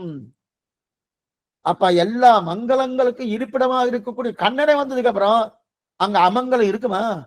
அமங்கலம் தான் எல்லா வியாதிகளும், நம்முடைய துர்தசை, அதெல்லாம் தொலைகிறதுனும். அதுனா அப்ப பக்தி கேட்டா அனைத்தும் கிட்டும். எனக்கு உத்தியோகம் வேணும் சுவாமி, வேலை கேட்டால்னா வேலை கிடைக்கும், பக்தி வராது. பக்தி கேட்டா வேலையும் கிடைக்கும். தானே பாத்துக்கும். பக்தியை கேட்டு வச்சுக்க வேலையும் கிடைக்கும். ஆக பகவான் எதை கோட்டாலும் கொடுப்பான். ஆனா அவரிடத்தில் என்ன கேட்கணும்னு நாம் புத்தி புரிஞ்சு கொள்ளணும். அவர்கிட்ட என்ன கேட்கணும் புத்தி புரிஞ்சுக்கணும். அந்த புரிஞ்சுட்டு வச்சுக்க, இந்த இந்த அதுதான் இங்க பாகவதத்துல தெரிவிக்கிறது. பாகவத்துல சொல்லப்பட்டதுன்னா அவர்கிட்ட கேட்க வேண்டியது அவனை. உத்தவர் கடைசியில் அதை தான் கேட்கிறார். இந்த உத்தவர் கடைசியில இந்த பாகவதத்துல எத்தனையோ கதைகள், ஒரு கதையில் ஒரு கதை, ஒவ்வொரு கதையை ரிஷிகள் ஆசையா சொல்றார். ஒவ்வொரு கதையும் ரிஷிகள் ஆசையா சொல்றார். ரெண்டாவது, சொல்றவாளுக்கும் சக்தி இருக்கணும், கேட்கிறவாளுக்கும் சக்தி இருக்கணும். ஆசையா சொல்றா ஒவ்வொரு கதையும் இந்த பாகவதத்துல. அந்த அப்ப என்னன்னா அத்தனை கதைகள் இந்த பாகவத்துல இருக்கு. கேட்டதை எல்லாம், ரெண்டாவது கேட்டதை எல்லாம் மனசுல தரிக்கணும். மதுரை கவியார் சொன்னனும், நிற்கப்பாடி என் நெஞ்சுள் நிறுத்தினான் மிக்க வேதியர் வேதத்தின் உட்பொருள் நிற்கப்பாடி என் நெஞ்சுள் நிறுத்தினான். நான் தங்கு மனம் நீ எனக்கு தா. தனியில பிரார்த்திக்கிறோமனோ திருவாவின் தனியில. அப்ப இந்த கதையெல்லாம் தெரிஞ்சுக்கணும், கதையெல்லாம் கேட்கணும், கேட்டது மனசுல தரிக்கணும். தரிக்கும்படியான தன்மை கொடுக்கணும்னா அதன் பின்பு அது அனுஷ்டானம் கொண்டு வரணும், கடைபிடிக்கணும். கதையை கேட்டேன் சுவாமி, அதை அப்படியே கேட்டுட்டு அப்படியே விட்டுட்டு அது அனுஷ்டானத்தை கொண்டு வரணும். அப்ப கேட்டதை அனுஷ்டானத்தை கொண்டு வரணும். இப்ப பாகவதம் கேட்கிறோமனோ, கேட்டு முடிச்சவனே சுவாமி கேட்டுட்டேன் சுவாமி, நன்னா இருக்கு, எத்தனை காலக்ஷேபங்கள் ஆகும்னு அடி எனக்கு தெரியாது, குறைஞ்சபட்சம் ஒரு 30-40 காலக்ஷேபம் ஆகலாம்னு நினைச்சிட்டு இருக்கேன். பகவத் சங்கல்பம், கண்ணனுடைய திருவுள்ள என்னன்னு தெரியாது, நல்லா படிச்சுக்கோ. இப்ப கேட்டுட்டோம், கேட்டு முடிச்ச உடனே ஒத்தொத்தரும் ஒரு 10 பேருக்கு இந்த பாகவத கதையை சொல்லணும். அதுதான் அனுஷ்டானம், அதுதான் கடைப்பிடிக்கிறது. சொல்லணும். சொன்னா என்னதுன்னா கண்ணனுக்கு ஆனந்தம். நம் கதையை சொல்றான், நம்முடைய விஷயத்தை சொல்லிட்டு இருக்கான் அப்படின்னு அவனுக்கு ஆனந்தமானா நம் குடும்பம் சேமமா இருக்க போறது, நமக்கு உஜ்ஜீவனம் கிடைக்க போறது. அவன் ஆனந்தம் தான் எனக்கு புருஷார்த்தம். நன்னா படிச்சுங்கோ, பகவானுடைய ஆனந்தம் தான் புருஷார்த்தம். பகவத் பிரீத்தியர்த்தம், பகவன் முகோல்லாசம், பகவத் கைங்கரிய ரூபம், இதெல்லாம் சங்கல்பம் பண்றத சொல்றோமோ. அப்ப அவன் ஆனந்தம் தரணும். அப்ப நமக்கு எது ஆனந்தம்னா கேட்டதை ஒரு 10 பேர் சொல்லணும். அது மட்டும் இல்ல, கேட்க வந்துட்டேன், கேட்க வந்த உடனே நீங்களும் ஒரு 4-5 பேரை சொல்லிட்டு இருக்கா, எது கேட்டு இருக்கா, பகுதி விஷயமா இருக்கு, அழிச்சிட்டு வரணும். உட்காருங்க, இது இன்னும் கஷ்டமே இல்லை, ஒன்னும் காசு கொடுக்க வேண்டாம், ஒன்னும் காது கொடுத்தா வரும்.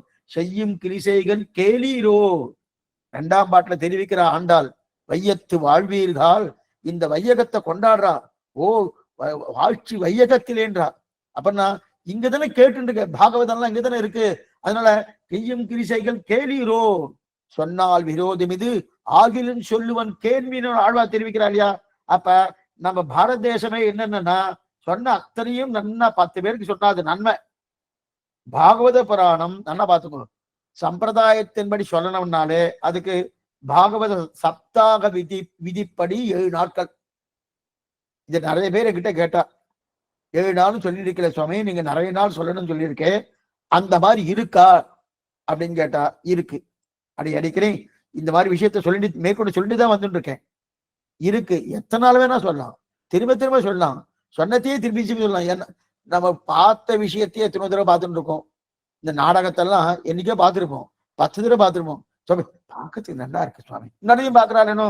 அதே போல இது அதை விட இது ரொம்ப முக்கியமான விஷயம். எத்தனை தடவை பார்த்தாலும் பகவானை காணது எத்தனை தடவை வேணா சொல்லலாம், தாராளமா சொல்லலாம். ஆனா இதுல ஒரு மரபு என்னன்னா, 7 நாட்கள் சொல்ற ஒரு மரபு வச்சுட்டு இருக்கா சுக்கராச்சாரியர். முதல்ல அப்படிதான் பண்ணார். அந்த மரபை சில பேர் வச்சுட்டு இருக்கா. அதனால அதுவே இருக்கணும்ன்ற அவசியம் கிடையாது. இருக்கணும்ன்ற அவசியம் கிடையாது. ரெண்டாவது, அன்னைக்கு சொல்றவாளுக்கும் ஸ்ரத்த நிறைய இருந்தது, அடியனுக்கு இல்லை. ஓப்பனவா சொல்றேன், இல்லை. ஏன்னா 1.5 மணி நேரம் தான் ஒரு நாள் காலட்சேபம். இப்ப என்னென்ன ஒரு நாள் 7 நாள்னா என்னென்ன சொல்லணும்னு பின்னாடி சொல்றேன். சொல்லி முடிச்ச உடனே உங்களுக்கு தோணும், 7 நாள்ல என்னமா சுவாமி சொல்ல முடியும் அப்படி தோணும். ஆனா அந்த காலத்துல சொன்னா 6 மணி நேரம் சொல்றா, 5 மணி நேரம் சொல்றா. ஒண்ணு. ரெண்டாவது, அந்த காலத்துல யாரும் கோச்சிக்க வேண்டாம், சொல்றவாளுக்கு நிறைய சாமர்த்தியம் இருந்தது, கேட்கிறவாளுக்கு நிறைய சாமர்த்தியம் இருந்தது. பிரியத்துக்காக சொன்னேன். படியை சொல்லிட்டு இருக்கேன்னா, ஒரு விஷயத்த 1 மணி நேரம் சொல்றேன் வச்சுக்கேன், அன்னைக்கு இருக்கக்கூடிய அதிகாரிகள், காலட்சேபதிகள் அடியன் சொன்ன 1 மணி நேரம் விஷயத்துல 10 நிமிஷம் முடிச்சிருவா. அதே போல இப்ப கேட்கிறவா இருக்கா இல்லையா, 1 மணி நேரத்துல கேட்டு இருக்கா வச்சுக்கேன், அன்னைக்கு இருந்த கேட்கிறவா, கேட்கிறவாள் அடியன் குறை சொல்லன்னு முதலே சொல்லிட்டேன், அடியனுக்கு தான் ஞானம் குறைவு. அப்படி இருக்கச்சது அன்னைக்கு இருக்கிறவாள்லாம் 10 நிமிஷத்துல அதை கேட்டு முடிச்சுக்குவா. அந்த அளவுக்கு ஞானங்கள் நிறைய இருந்தது. அதனால எனக்கு ஒரு சப்தாகம் வச்சுட்டு இருந்தா, இன்னைக்கு அதான் ரொம்ப குறைஞ்சு போயிடுது. மேற்கொண்டு ஒரு நாளைக்கு எவ்வளவு சொல்லணும், 7 நாள்ல 7 அப்படின்னு ஒரு கணக்கே போட்டு வச்சிருக்கா. அந்த கணக்கு சொல்றச்சே என்னமா சுவாமி சொல்ல முடியும்னு நீங்களே நினைச்சுக்க. சரி, இப்ப இது 7 நாள் பாராயணம்னு வச்சுட்டு இருக்கா. 7 நாள் பாராயணம் தானமா பண்ணலாம். என்ன பாத்துக்கோ, பாகவத சப்தாகம் 7 நாள் பாராயணம் பண்ணலாம்.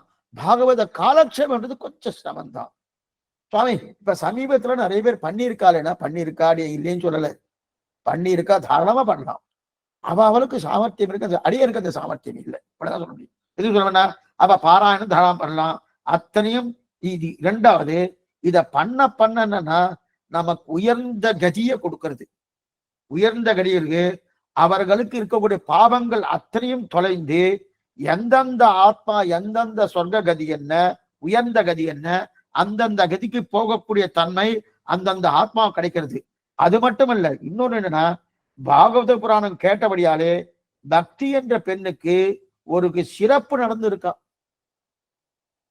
பக்தின்னு ஒரு மேல அந்த சரித்திரம் வரும்போது சரித்திரம் வச்சு சொல்றேன், சிறப்பு நடந்திருக்கான். பாகவத புராணம் கேட்டபடியாலே முக்தியே கிடைக்கிறது.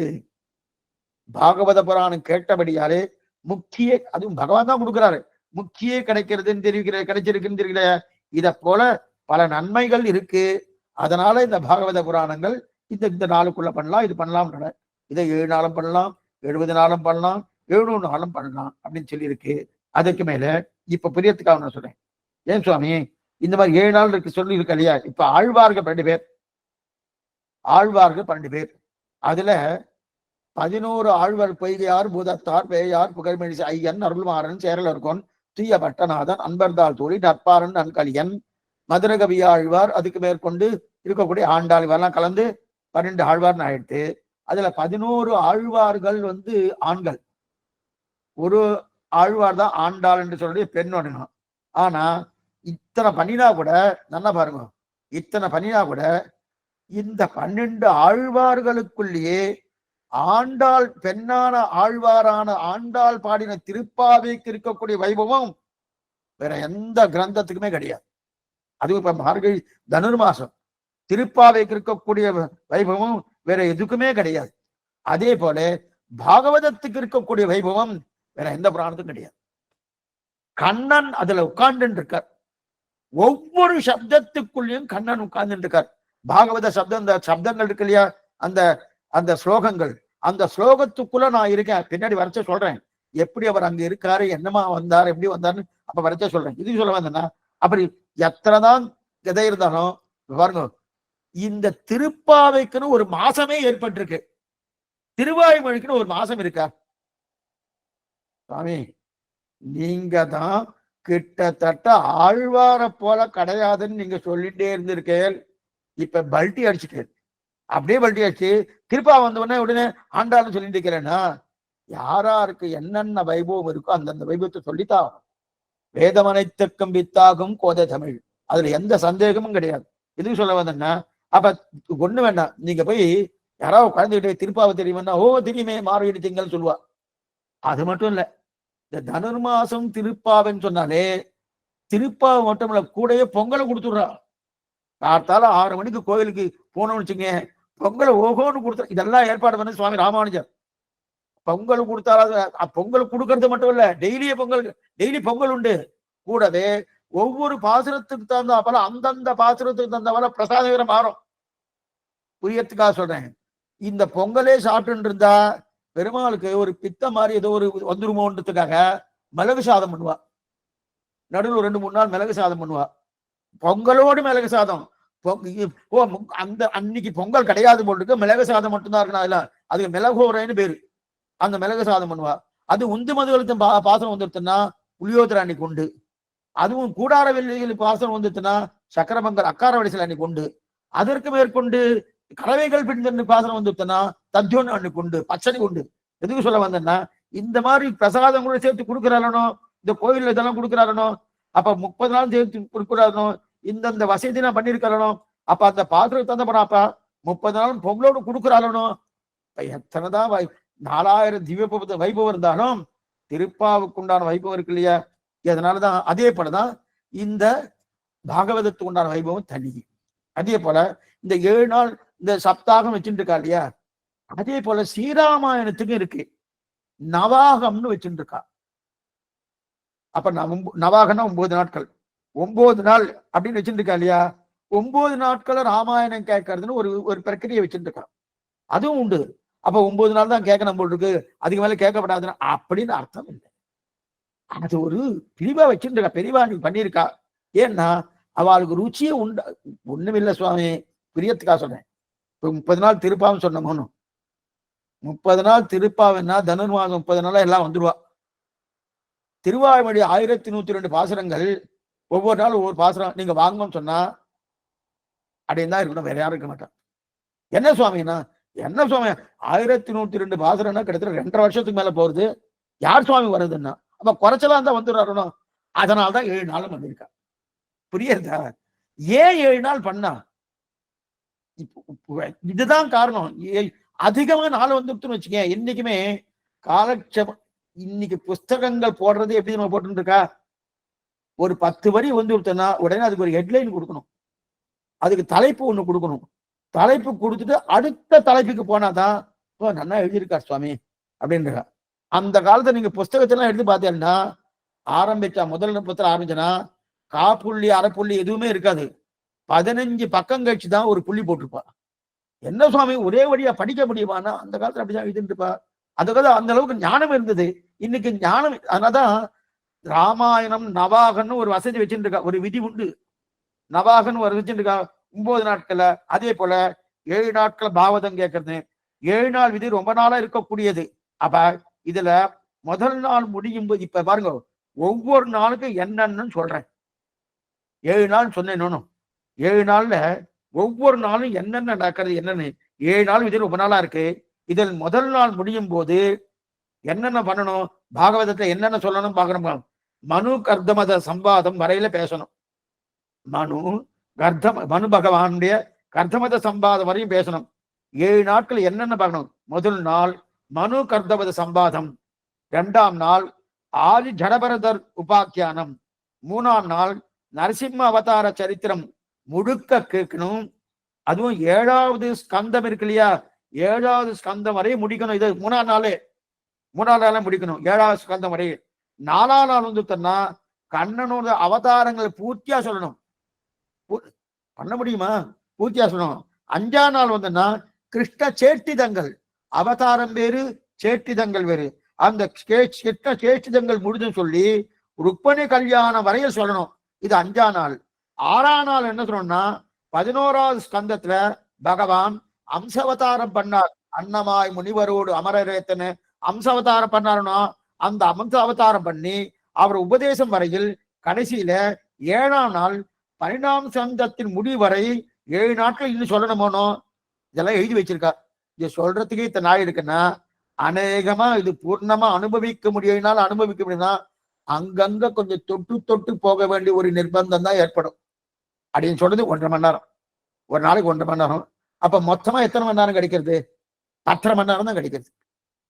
7 நாள் வச்சுட்டு இருக்கோம், ஒரு நாளுக்கு 1.5 மணி நேரம். அப்ப 7 நாளுக்கு 7 மணி நேரம், அரையும் 7ஆல பிரிக்கணும்னா 3.5 மணி நேரம். அப்ப 7 3 10.5 மணி நேரம். 10.5 மணி நேரக்குள்ள பாகவத சப்தாகம் பூர்த்தி பண்ண முடியுமான்னு நீங்களே கொஞ்சம் யோசனை பண்ணி பாருங்க. சொன்னா நல்லா இருக்குமே சுவாமினா, அடியேன் பாகவதத்தை சொன்னேன் சொல்லிக்கலாம், நீங்க பாகவதம் கேட்டு சொல்லிக்கலாம். என்ன சொன்னார் சுவாமி? நீ தலை சொல்ல வேண்டியதான். அடியங்கிட்ட வந்து நீங்க என்ன சொன்னேன்னு சொன்னேன் சுவாமி, என்ன சொன்னேன்னு எனக்கு ஞாபகம் எதா இருந்தா எத்தனை சொல்றேன். ஏன்னா எதை விடணும்னு பார்க்கணுமே தவிர எதை சொல்லணும்னு வராது. என்னைக்குமே ஒரு பெரிய விஷயம் இருக்கு வச்சுக்க, அந்த பெரிய விஷயத்தை குறுக்கணும், சுருக்கணும், சுருக்கணும், பெருக்கணும்னா பெருக்கிடுவோம். காலட்சேப அதிகாரிகளுக்கு கூட சாமர்த்தியம் என்னன்னா, 1/2 மணி நேரம் சொல்றத 2 மணி நேரம் சொல்லணும் தைரியமா சொல்லிடுவார். 1/2 மணி நேரம் சொல்றத 1/2 நிமிஷத்துல சொல்லுன்னா எப்படி சுவாமி சொல்றது, எதை விடுறதுன்னு பார்ப்போம். இந்த சிரமங்கள் இதுல இருக்கு. அதனால 7 நாள்ன்றது நமக்கு என்ன தெரியுது, நமக்கு அனுபவம் வேணும், கிருஷ்ணானுபவம் வேணும். அந்த கிருஷ்ணானுபவத்துக்காக நம்ம சொல்லிட்டு இருக்கோம் அப்படின்னு சொல்லிக்கிறா. அப்ப கேட்கிறவருக்கும் அப்ப இதெல்லாம் என்னது? அப்ப 12ஆம் ஸ்கந்தத்தை முடிச்ச உடனே அநேகமா அதை அனுபவித்து கொஞ்சம் துர்லபம் தான். கிருஷ்ண சரித்திரத்தை ஒரே நாள்ல சொல்ல முடியுமா? ஆனா எழுதி வச்சிருக்கு. பாகவத சப்தாகத்தை ஒரே நாள்ல எழுதி வச்சிருக்க அநேகமா இது துர்லபம் தான். இருந்தாலும் கேட்கிறவர்களுக்கு பூர்த்தியா திருப்தி இருக்குமான்னு இருக்காது. சொல்றவரும் விட்டு விட்டு தான் சொல்லுவார், கேட்கிறவருக்கும் பூர்த்தியா இருக்காது. இந்த பாகவத புராணம் 18,000 ஸ்லோகங்கள். ஏதோ 18,000 ஸ்லோகங்கள் சொல்றது, 12 ஸ்கந்தங்கள். இதை சொல்லும் போது இந்த 18,000 ஸ்லோகங்களை 7 நாள் நல்லா பாத்துக்கோ. இப்ப ஸ்லோகங்கள் மட்டும் வாசிச்சாலே நல்லா பாத்துக்கோ, ஸ்லோகங்கள் வாசி ஒரு நாளைக்கு எத்தனை ஸ்லோகம் வாசிக்கணும்? 18,000 டிவைடட் பை 7 போட்டா எத்தனை வருது பாத்துங்க. அந்த கணக்கு பாத்துங்கோ. அந்த கணக்கு பார்த்தோம்னா சுவாமி எங்கேயும் போறது சுவாமி, ஸ்லோகம் சொல்றதுக்கே முடியாது போட்டுக்குன்னா சிரமம் தான். அப்ப சொல்லியிருக்காருன்னா சொன்னான், சொல்லியிருக்கா, அன்னைக்கு சொன்னது உண்மை, பூர்த்தியாவும் சொல்லியிருக்கா. அந்த அளவுக்கு ஞானம் அன்னைக்கு சொல்றவாளுக்கு இருந்திருக்கு. இன்னைக்கு அடியனுக்கு அந்த அளவுக்கு ஞானம் இல்லை. இதுக்கு சொல்ல வந்தா அதான் தெரியும். அப்ப 12 ஸ்கந்தங்கள் 18,000 சொன்னது. எழுதியது யார் சுவாமி? வேதவியாசர். எழுதியது யாருன்னா, இந்த பாகவத புராணம் எழுதினது யாரு, எப்படி எழுதினார்னு பின்னாடி சொல்றேன். இவர் வேதவியாசர் தான் பண்ணார். இவாளுக்கு ஒரு குரு பரம்பரை இருக்கு. நமக்கு குரு பரம்பரை இருக்கணும். லக்ஷ்மிநாத சமாரம்பாம் நாதயாமன மத்தியமாம் அஸ்மத் ஆச்சாரிய பரியந்தாம் வந்தே குரு பரம்பராம்னு சொல்றோமோ. வேதவியாசருக்கு ஒரு குரு பரம்பரை இருக்கு. அந்த குரு பரம்பரையை நம்ம நிச்சயம் சொல்றோம். தீனா சுவாமி குரு பரம்பரை வியாசம் வசிஷ்டன் அப்தாரம் சக்தே பௌத்திரம் அகல்மஷம் பராசராசரம் வந்தே சுகதாபம் தபோநிதம் வியாசாய விஷ்ணுரூபாய வியாசரூபாய விஷ்ணவே நமோ வை பிரம்மநிதையே வாசிஷ்டாய நமோ நமகா. இதை நிச்சயம் சொல்றோமோ. எதுக்கு சொல்ல வந்தேன்னா, அப்ப வியாசரூபாய விஷ்ணவே என்று கிடையாது, நிச்சயப்படி இந்த ஸ்லோகத்தை சொல்றோமோ. எப்படி இந்த குரு பரம்பரை என்னதுன்னா, பிரம்மாவுடைய குமாரர் வசிஷ்டாச்சாரியார். வசிஷ்டர் யாருமா? பிரம்மாவுடைய நேரடியான புத்திரர். பிரம்மாவின் குமாரர் வசிஷ்டாச்சாரியர். இவர் எப்படிப்பட்டவர்னா, ராமன் மனு முதலானவருக்கெல்லாம் இவர்தான் குலகுரு. இஸ்வாகு வம்சத்துக்கே குலகுரு யாருன்னா வசிஷ்டாச்சாரியர் தான். இவர் தான் இஸ்வாகு வந்து குலகுரு.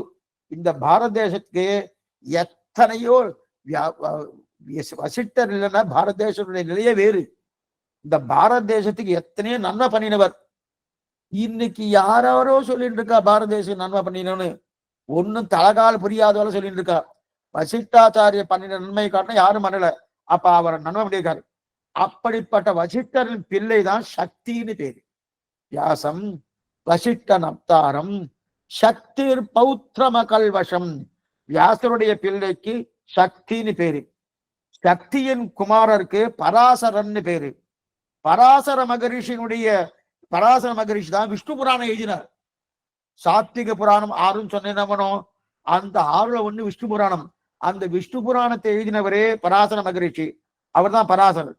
அந்த பராசருடைய குமாரர் தான் வேதவியாசர்.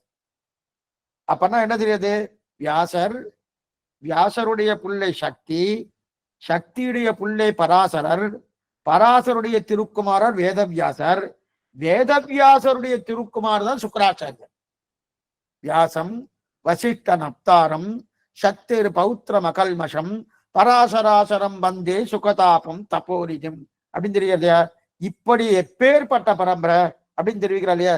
சில பேருக்கெல்லாம் அப்பாவால பிள்ளைக்கு நல்ல பெருமை கிடைக்கும்.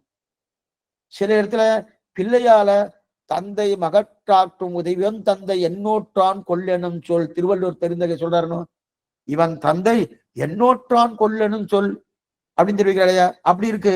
தந்தையால பிள்ளைக்கு பெருமை வரலாம், பிள்ளையால தந்தைக்கு பெருமை வரலாம்.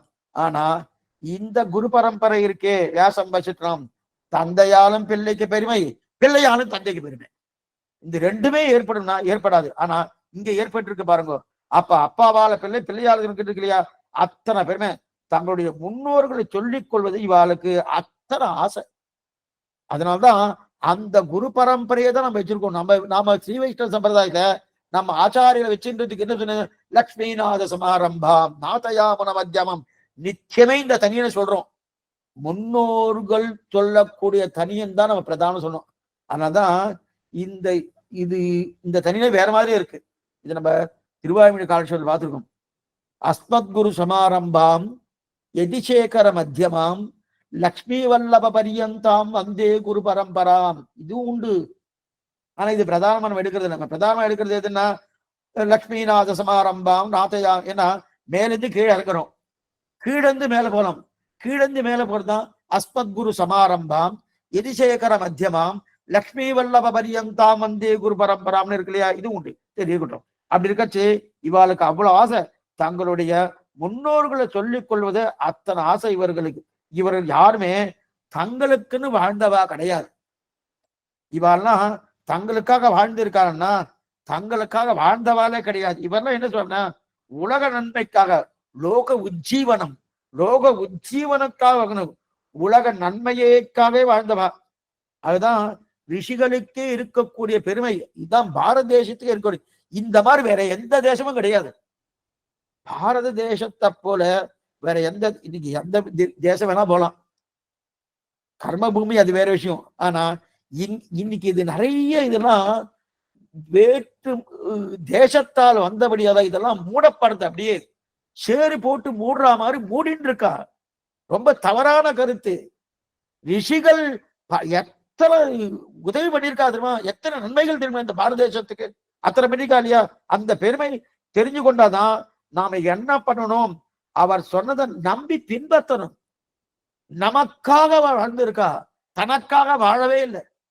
எந்த ரிஷிகளுமே, வியாசராகட்டும், சுக்கராச்சாரிய ஆகட்டும், சக்தி ஆகட்டும், பராசர மகரிஷி ஆகட்டும், வசிஷ்டர் ஆகட்டும், இவெல்லாம் தனக்காக இருந்தாலும் கிடையவே கிடையாது. தனக்காக கிடையாது, நமக்காக இருந்தா இல்லையா. இன்னைக்குமே நமக்காக ஒருத்தர் இருந்தா அவளை நம்பணும். அவளை என்ன இது போறன்னா பிராட்டி புருஷகாரம் பண்றா. அவ தனக்காக பார்க்கவே இல்லை. இந்த குழந்தைகள் நல்லா உஜ்ஜீவன் அடையணும், என் குழந்தைகள் ஆச்சு உஜ்ஜீவன் அடையணும், நமக்காக பரிந்து பேசுறா இல்லையா. அப்ப பிராட்டி வார்த்தை நம்புற மூணும். அதே போல இங்கேயும் இந்த ரிஷிகள் நமக்கா பண்றானோ அவ வார்த்தை பின்பற்றணும். அவர்கள் தங்கள் வாழவில்லை. மேலும் பாகவதம் எத்தனை தடவை சொல்கிறோம்னா அதற்காக நல்லா பார்த்துக்கோ. பிரியத்துக்காக சொல்றேன், பிரியத்துக்காக ஒரு விஷயம் இல்லை. இப்ப பாகவதம் வியாசர் பகவான் தானே ஏற்றினார். சுக்கராச்சாரியர் தான் முதல்ல அது வியாசர் சுக்கராச்சாரியர் உபதேசம் பண்ணார். சுக்கராச்சாரியர் பரீட்சித்துக்கு உபதேசம் பண்ணி 7 நாட்கள் சப்தாகம் சொன்னார். தெரியாது. இப்ப சாமான்யமா இப்ப நம்ம லோகத்துல நாம ஏதாவது புதுசா ஒரு கவிதை எழுதி ஒரு புஸ்தகம் எழுதினாலோ அந்த புஸ்தகம் நிறைய போயிடுச்சுன்னு வச்சுக்கேன். அது ஓரளவுக்கு போனதுக்கு அப்புறம் அதுக்கு மேல அது எவ்வளவு லாபம் வருதோ அந்த லாபத்துல அதை யாரு எழுதினாலோ யாரு ஆத்தரோ அவளை கொஞ்சம் கொஞ்சம் கொடுத்துட்டு இப்ப பாக்குறோமோ. ஒண்ணு வேண்டாம். இப்ப இந்த காலக்ஷேபமே யூடியூப்ல எல்லாம் போடுறான். நிறைய பேர் வந்து பார்த்துட்டோம் வச்சுக்கேன். அப்ப அடி உங்களுக்கு எல்லாம் இது கொடுக்குறான்னு வச்சுக்க. இப்ப நாம வியாசருக்கோ சுகருக்கோ உங்க பாகவதம் நாங்க கேட்டோம், 7 நாட்கள் கேட்டோம், 70 நாட்கள் கேட்டோம், 700 நாட்கள் கேட்டோம், இதுவோ உங்க சம்பாவனை ஏதாவது ஒண்ணு கொடுக்குறோமா? ஏதா ஆனா இன்னைக்கு கொடுக்குறா சில பேரு. இன்னைக்கு அதுக்குன்னு நிறைய சேனல்ஸ் எல்லாம் இருக்கு. அவெல்லாம் அந்தந்த இது எழுதியிருக்காளே, அவளுக்கு 10 பைசாவோ 20 பைசாவோ 1 ரூபாவோ 10 ரூபாவோ ஏதோ ஒன்று இத்தனை சேல்ஸ் ஆயிடுச்சுன்னா கொடுக்குறாரு இல்லையா? நீங்க இத்தனை காலட்சேபம் நாங்கள் பண்ணிருக்கோம், இந்த நீங்க எதனா எழுதியிருக்கேன். இன்னைக்கு புஸ்தகம் போட்டவாளுக்கு அந்த புஸ்தகம் இத்தனை சேல்ஸ் ஆயிடுச்சுன்னா உடனே கொண்டு கொடுக்குறா. ஏதாவது கொடுக்குறாருன்னா ஒண்ணும் கொடுக்கல, ஒரு சம்பாவனை கேட்கல. ஆனா ஒரு சம்பாவனை கேட்கறா. இப்பதான் கேட்க மாட்டேன்னு சொன்னீங்க சுவாமி, கேட்கறதுன்னு ஒரு சம்பாவனை கேட்கிறார். என்ன சம்பாவனை கேட்கிறேன்னா, ஒரு தடவை சொல்லிட்டீங்கனோ, ஆமா சுவாமி ஒரு சம்பாவனை கொடுங்க. சுவாமி கேட்க மாட்டேன்னு சொன்னேன், இப்ப சம்பாவனை கொடுங்க, 2வது தடவை சொல்லுங்க. இதுதான் சம்பாவனை. ஒரு தடவை சொல்லிட்டீங்கனோ மறுபடியும் 2வது தடவை சொல்லு. அவ கேட்கக்கூடிய சம்பாவனை இதுதான். இப்ப நாம தான் என்ன பண்ணுவோம், ஓ இத்தனை தூரம் இதெல்லாம் வித்திருக்கேலே, என் பங்க கொடு, என் பங்கு வரணுமோனோ. இப்ப வியாசரோ சுகரோ அதே போல இருக்கக்கூடிய விசிஷ்டாச்சாரியரோ பராசர மகரிஷியோ விஷ்ணு புராணத்தை எத்தனை தடவை வாசிச்சுப்போம், சுக்கராச்சார பாகவதத்தை எத்தனை தடவை கேட்டிருப்போம். ஒருத்தராக கேட்டுக்கலாம், ஒருத்தர் கிடையாது. ஆனா கேட்கிறா 2வது சொல்லு, 2வது சொல்லணும், 3வது. இதைத்தான் சூடு கொடுத்த நாச்சியார் பண்றா. என்ன பண்ணா தெரியுமா? நேருக மதுரை கள்ளழகர், அந்த கள்ளழகிட்ட போனான்னா அவ இருந்த இடத்துல இருந்து அகரவே இல்லை. நம்மாழ்வார போல நம்மாழ்வார் அந்த புளிய மரத்தை விட்டு நகரல, ஆனா இவ அந்த ஊர்ல நகர்ந்துட்டுதான் இருக்கா. ஆனா அந்த ஊரை தாண்டி போகவே இல்லை. இங்கிருந்து என்ன படிக்கிறா, நாறு நரும் பொழில் நாளிரும் சோழ நம்பிக்கு நான் 100 தடா வெண்ணை வாய்நேர்ந்து பராவி வைத்தேன், 100 தடா நிறைந்த அக்கார வடிசில் சொன்னேன், ஏறு திருவடியா இன்று வந்து கொள்ளுங்களோ. ஏ கிருஷ்ணா, நான் உன்னை யாரை காட்டுக, அந்த திருமாலெருஞ்சோழ அழகரம்பெருமான் பரமசுவாமின்னு பேரு, மூலவருக்கு பரமசுவாமின்னு பேரு, உற்சவருக்கு சுந்தரத்தோளுடையான். ஆச்சரியமா இருக்கும் அந்த திருமேனி சேவிச்சாலே, ஆச்சரியமான திருமேனி. இன்னைக்கும் அந்த இதா இருந்து துவாதசிக்கு தீர்த்தம், ஒரு தீர்த்தம் ஆச்சரியமா சிலம்பாறு, அந்த சிலம்பாறு தீர்த்தங்க கிடைக்கிறது. அந்த தீர்த்தத்துல என்ன திருமண்டா அந்த தீர்த்தம் எல்லாரும் போட்டுக்கிறா, இருக்கட்டும். அப்படி இருக்க செய்து அந்த இதுவும் மதுரை கள்ளழகர்னால என்னது நமக்கு அந்த சித்ரா பௌர்ணமி வைகாத்துல இருக்கணும், லட்சோபலட்ச மக்கள் அங்க வந்து சேரணும். அந்த பெருமாட்ட பிரார்த்திக்கிறா. நான் என்ன பண்ணிருக்கேன், நான் இந்த மாதிரி 100 தடா நிறைந்த அக்கார அடிசல் சொன்னேன், 100 தடா வெண்ணெய் கொடுத்துருக்கேன், 100 கங்காளம், 100 கங்காளம் அக்கார அடிசல். அக்கார அடிசல்னா எப்படி? சக்கரை பொங்கல் வேறு, அக்கார அடிசல் வேறு, ரெண்டும் ஒண்ணு இல்லை. கொஞ்சம் நல்லா புரிஞ்சுக்கணும். இது வேறு அது வேறு. சக்கரை பொங்கல்னா ஜலத்தை விடுறோம், ஜலத்தை விட்டு அதுக்குண்டான பருப்பு என்னவோ அதுக்குண்டான அரிசி போட்டு மேறு வெள்ளத்தை போட்டு அது நல்லா கலந்து 2 மணி நேரத்தை அது ஆயிடும். ஆனா அக்கார வடிசல 2 மணி நேரம் இல்ல, கிட்டத்தட்ட 7 மணி நேரம் 8 மணி நேரம் மெனக்கடணும். அதுக்கு பாலிலே சமைத்த சோறு, ஜலமே கிடையாது. ஜலத்தால அரிசி அலம்பலாம், ஆனா அங்க கொதிக்க வைக்கிறது எதனால இருக்கணும், பாலால தான் கொதிக்கணும். ஜலமே விடப்படாது, தண்ணியே விடாம பால் கொதிக்கணும். கொதிக்கச்சு அரிசியை போடணும், அந்த பாலுல அரிசி வேகணும், கிண்டிண்டே இருக்கணும். கார்த்தால 4 மணிக்கு ஆரம்பிச்சான்னா கிட்டத்தட்ட 11 மணிக்கு தான் அது முடியும். அது வரைக்கும் கிண்டே இருக்கணும். ஆனா 15 நாள் கிடையாது. இந்த மாதிரி அக்கார வடிசல்னு பேருக்கு. அந்த அக்கார வடிசல் பண்ணி உனக்கு சமர்ப்பிச்சுட்டேன். எத்தனை? 100 கங்காலம் சமர்ப்பிச்சாச்சு, 100 கங்காலம் சமர்ப்பிச்சாச்சு.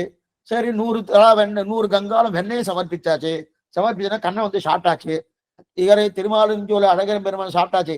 சாப்பிட்டு ஆண்டாள் எனக்கு என்ன வேணும், நான் சாப்பிட்டுட்டேன், நீ சொன்ன மாதிரியா சாப்பிட்டேன், உனக்கு என்ன வேணும், இதுக்கு பலமா என்ன வேணும், புருஷார்த்தம் என்ன வேணும்னு கேட்டார். நான் வந்து என்ன சாப்பிட்டேனும் நான் கேட்டதுட்டா, இதுக்குன்னு நான் வந்து 50,000 ரூபாய் 60,000 ரூபாய் செலவழிச்சிருக்கேன், எனக்கு ஒரு 10 லட்சத்துக்கு ஒரு ஆர்டர் காத்துன்னு இருக்கு, அதை நீ சரி பண்றியா, அது எனக்கே வரா மாதிரி பண்ணினா போறோம் அப்படின்னு நம்ம கேட்போம். ஆண்டாள் எதுனா கேட்டுட்டா, இதை சாப்பிட்டேனும், ஆமா, இதுக்கு என்ன வேணும் சொல்லு அப்படின்னா, ஒண்ணுமே இல்லை, மறுபடியும் இது 100 கங்காலம் அக்காரோட சொல்லி கொடுக்குறேன், 100 கங்காலம் வெண்ணெய் கொடுக்குறேன், அதை சாப்பிடணும். அழகரம்பெருமான் கேட்கிறாரு, அதைத்தான் கொடுத்தையே, நான் தான் சாப்பிட்டேனே, சாப்பிட்டதுக்கு அப்புறம் என்ன வேணும்னு கேட்டா திருப்பி இதையே கொடுக்குறேன். ஆமா, இதை கொடுக்குறேன், இதை சாப்பிடுனாரு. சரி, இதை சாப்பிட்றேன், இதை சாப்பிடறதுக்கு என்ன பண்ணணும், திருப்பி அதையே கொடுக்குறேன். 100 தடா நிறைந்த அக்கார வடிசில் சொன்னேன், ஏறு திருவடியா இன்று வந்து வை கொள்ளுங்களோ, இன்று வந்து இது இத்தனையும் அமுது செய்திட பெறில் நான் ஒன்னும் 100,000 கொடுத்து பின்னும் ஆளும் செய்வன். மேற்கொண்டு மேற்கொண்டு 100 கொடுத்துட்டே இருப்பேன், நீ சாப்பிட்டுட்டே இருக்கிறான். இது போல நாம பாகவதம் சொன்னா அவ வந்து அதுக்கு என்ன கேட்கிறா சம்பாவனை? 2வது தடவை சொல்லு, 2வது தடவை சொன்னதுக்கு அப்புறம் 3வது தடவை சொல்லு, இப்படின்னு சொல்லியிருக்கா இல்லையா? அதனால இத்தனை தூரம் ரிஷிகள் நமக்காக இருக்கா. அந்த ரிஷிகள் தான் ஆப்தர்கள்னு பேரு. ஆழ்வார் தெரிகிறார், திருமோகூர் ஆப்தன். திருமோகூர் திவ்ய தேசம் மதுரையில் இருக்கு. தாளடைந்தோர் தங்கட்கு தானே வடித்துணையாம் காலமேகத்தை கதியாக்கின்னு மணவாள மாவட்டத்தில் திருவாய்வு நூற்றந்தாய் தெரிவிக்கிறார். தாளதாமரை தடமனைவையல் திருமோகூர் நாளும் மேவி நன்கமர்ந்து நின்று அசுரரை தகர்க்கும் தோலும் நான்குடை சுரிகுழல் கமல கண்கணிவாய் காலமேகத்தை அன்றி மற்றொன்றிலம் கதியேன்னு தெரிவிக்கிறார் இல்லையா? அப்படி இருக்கச்சது அந்த காலமேக பெருமாள் தான் ஆப்தன். அதே போல ரிஷிகள் தான் ஆப்தர். ஆப்தன் என்ன? நம்பிக்கைக்கு பாத்திரபூதமானவர்கள் பேரு. எனக்கு கூட நிறைய பேர் பந்துக்கள் இருக்கா, உறவினர்கள் இருக்கா. நம்பிக்கைக்கு உறவினர்கள்னா ஆப்தர் கிடையாது, நண்பர்களும் ஆப்தர் கிடையாது. ஆப்தர்னா யாருமா? உண்மையை உண்மையாக நம்மிடத்தில் வந்து உண்மையாக சொல்பவர்கள் தான் ஆப்தர்னு பேரு. இத நண்பர்கள் பண்ணுவாரா பாரு, பந்துக்கள் பண்ணுவாரா பாரு, பார்க்கப்படா. ரிஷிகள் அது பண்ணியிருக்கா இல்லையா? அப்படிப்பட்ட விரும்பத்தக்கவர்கள், நன்மை விரும்பிகள். சில பேர்லாம் ஒரு கடிதாசம் போடுவா, நன்மை விரும்பின்னு போடுவா. ஒண்ணும் கிடையாது, அவன் பேரை போட்டுக்க மாட்டான், அவர் நன்மை விரும்பியே கிடையாது. இவெல்லாம் நன்மை விரும்பிகள். அவர்கள் பண்ணின அனுகிரகத்தை 2வது இன்னொன்னு என்ன தெரியுமா? பகவான்கிட்ட நேரடியா அனுகிரகத்தை பெற்றவர்கள் ரிஷிகள். ரிஷிகள் எல்லாமே அந்த பகவான்கிட்ட நேரடியா அனுகிரகத்தை பெற்று உண்மையை தவிர மற்றொன்று அவர்களுக்கு பேசவே தெரியாது. ரிஷிகளுக்கு உண்மையை தவிர தெரியுதா? அப்பா இவர்கள் சொன்னதுக்கு ஆராய்ச்சி பண்ண வேண்டிய அவசியமே இல்லை. சுவாமி அவர் சொல்லிட்டு ஒண்ணுமே நம்ம அரசாங்கத்திலேயே சுப்ரீம் கோர்ட் வந்துருச்சுன்னு வச்சுக்கேன். சுவாமி சுப்ரீம் கோர்ட் முடிவு பண்ணிட்டு இனிமே ஒண்ணும் கிடையாது, அதெல்லாம் ஒண்ணுமே இல்லை. ரிஷிகள் வாக்கியம் இருக்கா, அதுக்கு மேல பேச வேண்டாம், அதுக்கு மேல எதுவும் பேச வேண்டாம். அந்த அளவுக்கு அவருடைய வாக்கியம் ஆப்த வாக்கியன்னு பேரு. ஆராய்ச்சி பண்ண வேண்டிய அவசியமே இல்லை. மேலும் நம்முடைய சனாதன தர்மத்திலே வைதிக சித்தாந்தத்துல பிரதானமாக 3 மகனீயர்கள் இருக்கா. யாரா தெரியுமா? ஆதிசங்கரர், மாத்வாச்சாரியர், ஸ்ரீ ராமானுஜன். இவா 3 பேருமே வைதிக மதத்தை நன்னாக போற்றி பாதுகாத்து வளர்த்தவர்கள். சித்தாந்தத்தின் அடிப்படையில வேற வேறு கொள்கையா இருக்கலாம். அவரது ஒருத்தர் விசிஷ்டாத்வைத்தம், இன்னொருத்தர் அத்வைத்தம், இன்னொருத்தர் தைத்தம். ஆனா 3 பேருமே ஸ்ரீமன் நாராயணன் தான் பரதேவதை, வேற யாரும் கிடையாதுன்னு ஒத்துக்கொண்டவர்கள், சாஸ்திர மரபன்படி இருப்பவர்கள். அப்படி இருக்கச்சதே அவர்கள் எல்லாமே ஒருமிடராக ஒத்துக்கொண்டதுன்னா இந்த பாகவதம். ஒருமிடராக ஒத்துக்கொண்டது இந்த பாகவதம் தான். இந்த புஸ்தகத்தை நீங்க ஆராய்ச்சி பண்ணாதீங்கோ சொல்றது 3 பேரும் ஒத்துட்டு இருக்கா. ஆதிசங்கராகட்டும், பகவத்பாதர் ஆதிசங்கராகட்டும், மாத்வாச்சாரியராகட்டும், அதே போல சுவாமி ராமானுஜராகட்டும், இப்ப 3 பேரும் ஒத்துட்டு இருக்கா இல்லையா? அப்பன்னா இவர்கள் யாரும் ஆராய்ச்சி ஒரு தடவை பார்க்கலாமே எப்படி இருக்குன்னு. அது ஆராய்ச்சி பண்ணவே இல்லை. சரி சுவாமி சில பேர் என்னன்னு சுவாமி பாகவதம் சுவாமி இப்ப அது காலாராய்ச்சி பார்த்தா ஒரு 700-800 வருஷத்துக்கு முன்னாடி வந்திருக்கலாம். 8,000 இல்ல 10,000 வருஷத்துக்கு முன்னாடி வந்திருக்கலாம். அப்ப இருக்கிற காலகட்டத்துக்கு தகுந்தா போல அவ எழுதியிருக்கா சுவாமி. இப்ப நீங்க அறிவியல்ல போனேன்னு வச்சுங்க, ஒவ்வொரு காலகட்டத்துக்கு மாறிண்டே வரும்.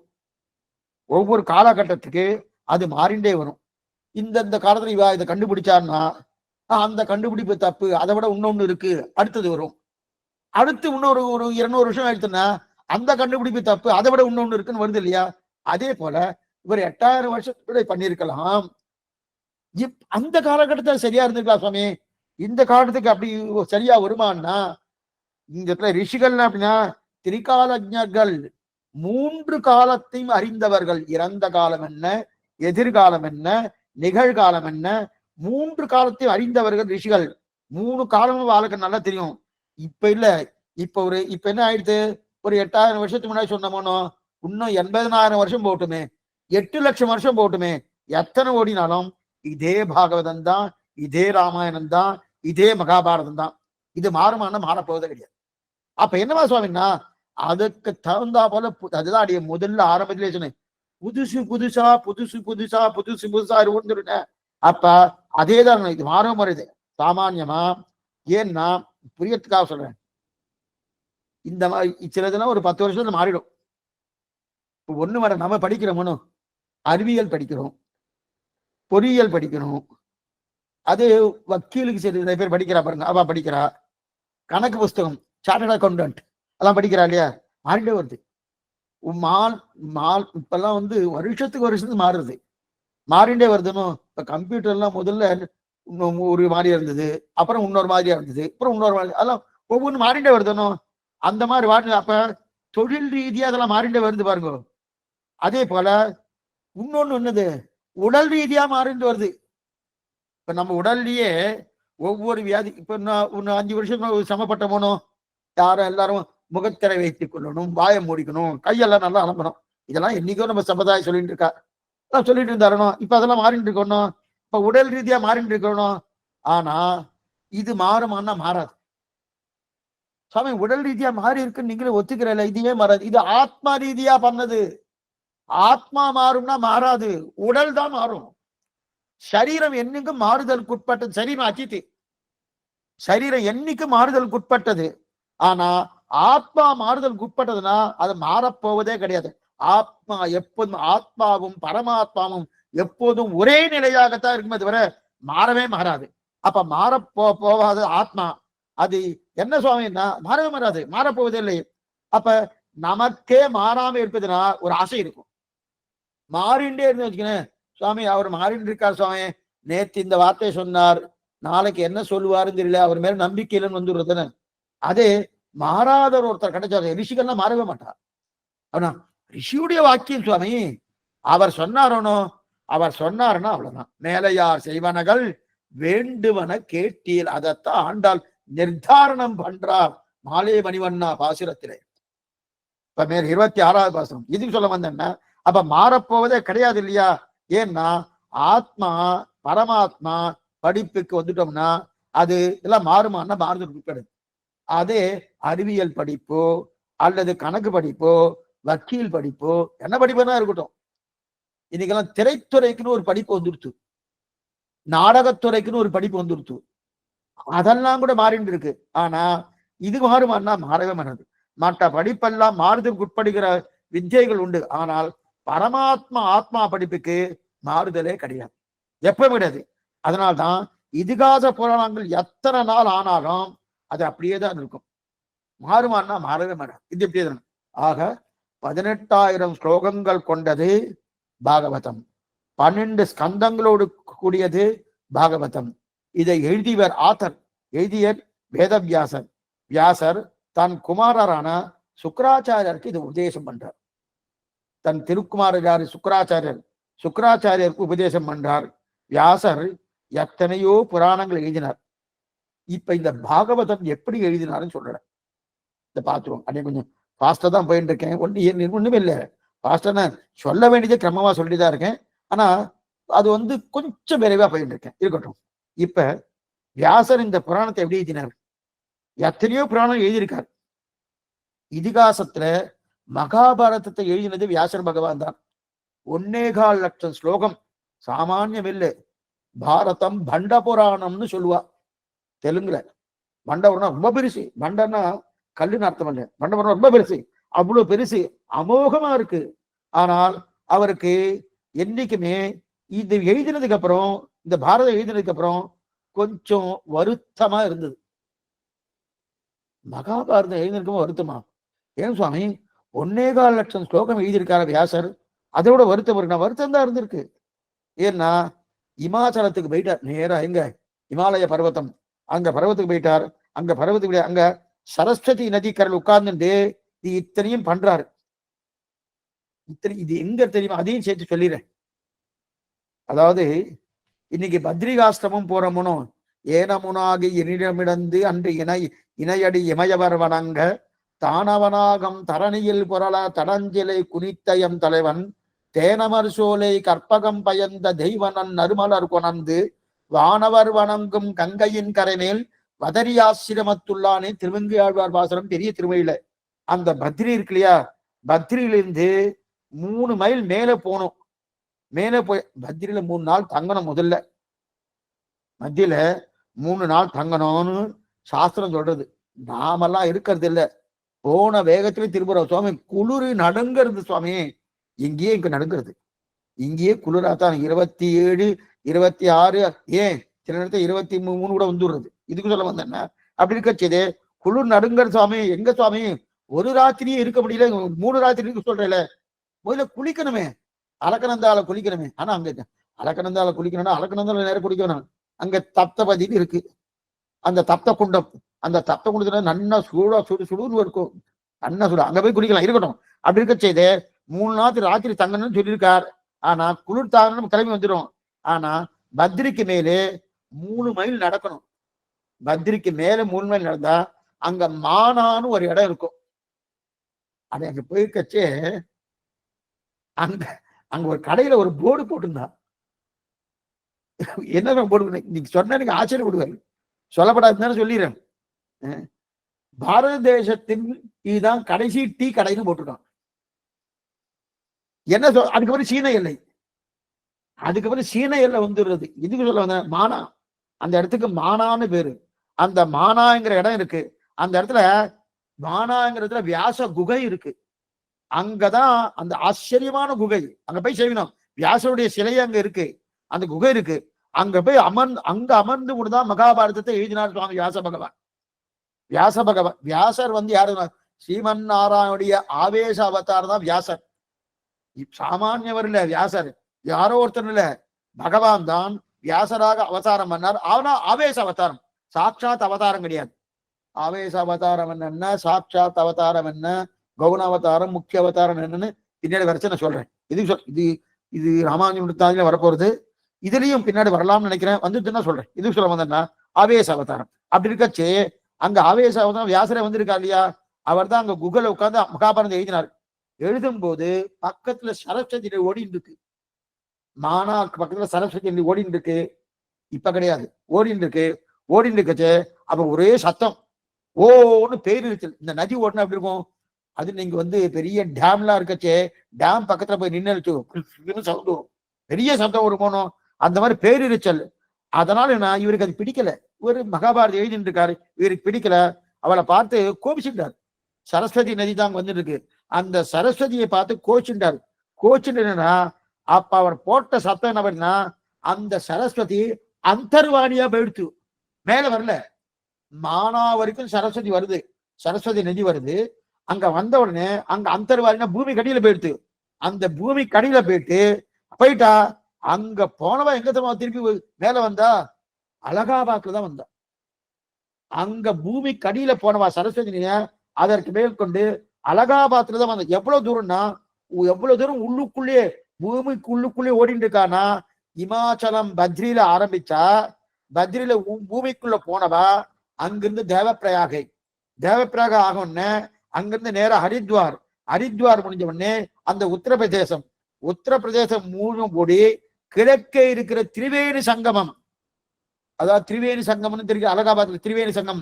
கங்கா, யமுனா, சரஸ்வதி, இந்த 3 நதி ஓடுறது இல்லையா, அதுல வந்து சரஸ்வதி அதுலதான் வந்து பூமிக்குள்ள ஓடிட்டு அங்கதான் வந்து கலக்கிறான். அது வரைக்கும் எவ்வளவு தூரமா இருக்கும். அங்க வியாசர் கோச்சின்றார், தான் மகாபாரதம் எழுதச்சு அதுக்கு எது இடையூறா இருக்கணும் கோச்சின்றபடியாலே அங்க அந்தர்வாணியா போயிட்டு, அதான் பூமிக்குள்ள போயிட்டு அங்கிருந்து அப்படியே நேரா வந்து உத்தரப்பிரதேசம் வந்து அங்க அலகாபாத்ல வந்து திரிவேணி சங்கமத்தை தான் அங்க வந்து சேர்க்கிறா. அப்ப சரஸ்வதி நதிக்கும் மகாபாரதத்துக்கும் நிறைய தொடர்பு இருக்கு, நெருங்கின தொடர்பு. சரஸ்வதி நதிக்கும் மகாபாரதம் நெருங்கிய தொடர்பு இருக்கு. அப்ப பாரதத்தை முடிச்சுட்டார், எழுதி முடிச்சிட்டார். எழுதி முடிச்ச உடனே பாரதம் பஞ்சமோ வேதகான்னு சொல்லியிருக்கு சாஸ்திரம். மகாபாரதம் 5வது வேதம். ரிக்வேதம், யஜுர்வேதம், சாமவேதம், அதர்வண வேதம், 5வது வேதம் ஸ்ரீ மகாபாரதம். அவ்வளவுதான் சொல்லிருக்கு. அதனால் ஆனா எழுதிட்டார தவிர நன்னா எழுதிட்டார். 1.25 லட்சம் ஸ்லோகம். சுவாமி என்னைக்கு சுவாமி சாத்துவார் பண்றது தெரியாது. இது மகாபாரதம் யாராவது பூர்த்தியா சொல்லியிருக்கா? சொன்னவா நிறைய பேர் இருக்கா. ஒருத்தர் ராமாயணம் 24,000 ஸ்லோகத்தையும் பூர்த்தியா சொன்னவாலும் இருக்கா. மகாபாரதம் 1.25 லட்சம் ஸ்லோகம் பூர்த்தியா சொன்னவாலும் இருக்கா. இல்லாம ஒண்ணும் கிடையாது. இன்னைக்கும் சில பேர் சொல்லிட்டு தான் இருக்கா. இன்னைக்கு நீங்க இங்க நார்த் சைடு போன உத்தரம் சைடு நார்த் பக்கம் போனேன்னா நிறைய பேர் மகான்கள்லாம் அதுல சொல்லிட்டு தான் இருக்கா. இருக்கட்டும். அப்படி இருக்கச்சே இவர் இவ்வளவு தூரம் 1.25 லட்சம் ஸ்லோகம் பூர்த்தி எழுதினாருனோ அவருடைய திருவுள்ளத்துல திருப்தியே இல்லை. 1.25 லட்சம் ஸ்லோகம் எழுதினாருக்கிற திருப்தி இல்லை. யோசிக்கிறார், ஏன் சுவாமி திருப்தி இல்லை? ஏதோ நம்ம தப்பு பண்ணிட்டோம்னு வியாசர் யோசிக்கிறார். என்ன யோசிக்கிறார் பார்த்தா ஏதோ யோசனை வருது. தப்பு பண்ணிட்டோம்னு. ஏன்னா பாரதம் நன்னா தான் எழுதணும். ஆனா பாரதத்துல எழுதும் போது யாரையோ சொன்னோமே, எதை சொல்லணுமோ அதை விட்டுட்டு மற்றவாள்லாம் எழுதினமோன்னு ஒரு வருத்தம் வியாசருக்கு. அப்படின்னா என்ன? நாராயண கதை எழுதுனன்னு தான் இவர் ஆரம்பிச்சார். நாராயணனை பத்தி கதை எழுதுன்னு ஆரம்பிச்சார். அப்ப என்னன்னா கண்ணனை பத்தி பேசணும்னு ஆரம்பிச்ச உடனே ஆனால் யார் யாருக்கு சண்டை, அம்பிகை, அம்பாலிகா, அம்பிகா, இவால பேரு, அப்ப துரியோதன உற்பத்தி என்ன, திருதராசன உற்பத்தி என்ன, பஞ்சபாண்டு உற்பத்தி என்ன, திருதட்டம் என்ன, அஸ்வத்தாம என்ன, அதே போல இருக்க துரோணாச்சாரி என்ன, பீஷ்மாச்சாரி என்ன, அங்க இருக்கிற யமுனா காவே யமுனா அதே மாதிரி கங்கா அதெல்லாம் என்ன, இதை பத்தி எல்லாம் எழுதினார். யார பத்தி எழுதினார்? அது மட்டும் இல்ல, எழுதினது மட்டும் இல்ல, யுத்தம் 18 நாள் யுத்தம். அந்த 18 நாள் யுத்தத்தெல்லாம் பூர்ணமா எழுதினாரு. இதெல்லாம் எழுதுன யார் யாரை ஏமாத்தினா, யாரெல்லாம் எப்படி பண்ணா, யார் யாரை எப்படி கொண்டா, இது எத்தனை பேசினபடியாலே அவருடைய நாக்கு எச்சில் ஆயிடுச்சு. என்ன சுவாமி கையை வச்சு தொட்டுட்டார? நாக்கு எச்சில்னா என்ன தெரியுமா அர்த்தம்? பகவானை பத்தி பேசியதாமே வேற எதுவா பேசினா அது எச்சில் வாயின்னு பேரு. சில பேர்லாம் சொல்லுவா பாருங்க, ஏதோ ஒரு தப்பான வார்த்தை சொன்னா போய் வாயை அலம்புங்கன்றாலே அப்படின்னு அர்த்தம். எச்சில் வாயாட்டுன்னு அர்த்தம். வாயை அலம்புகை. நல்ல வார்த்தை உங்க வாக்குல வராதா? போய் வாக்கு சுத்தம் பண்ணு அப்படின்னு சொல்றா பாருங்க. அப்ப அதே போல இவர் என்ன பண்ணாரா? நல்ல வார்த்தை சொல்லிக்கணும். அப்ப மகாபாரதம் நல்ல வார்த்தையே இல்லையா சுவாமி? இவருக்கு இல்லை, நிஜமாவே இல்லை. ஏன் இல்லைன்னா நாராயண கதை எழுதணும் தான் இவர் ஆரம்பிச்சார். அம்பை, அம்பாலிகா, பீஷ்மாச்சாரி, துரோணாச்சாரி, இவரது என்னென்ன உண்டு, கர்ணன், இவரை பத்தி பேசிட்டு இருந்த. அப்ப என்ன பிரயோஜனம்? ஒரு பேர் அதனால என்ன ஆயிடுச்சுன்னா இவருக்கு அந்த மகாபாரதம் எச்சில் வாய்ப்பு எடுத்து. அப்ப மகாபாரதனால இவருக்கு என்னன்னா இவருக்கு வருத்தம் வந்துடுத்து.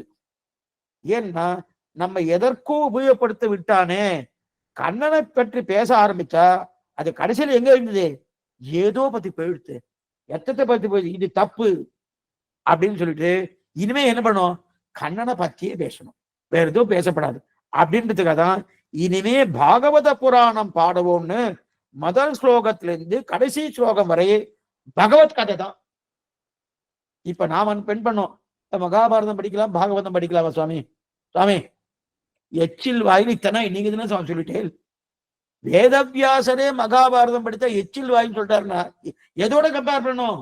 பாகவதத்தோடு கம்பேர் பண்ணும் போது என்ன பாத்துங்க. அப்பனா இப்ப அடிய சொன்ன மகாபாரதம் எச்சில் வாயா இந்த சுவாமி சொல்லிட்டார் அதனால அது வேண்டாம் அப்படின்னு நினைக்காது. மகாபாரதத்தோடு கம்பேர் பண்ணும் போது அது எச்சில் வாய். இது சொன்ன அதனால என்ன பண்ணாரா? அதனால என்ன பண்றது? பாகவத பாடுவன்னு முதல் ஸ்லோகத்திலிருந்து கடைசி ஸ்லோகம் வரையே பகவத் கதை தான். இதை தவிர வேற எதையும் அவர் பாடப்போவதில்லைன்னு பாகவத புராணத்தை எழுதினார்.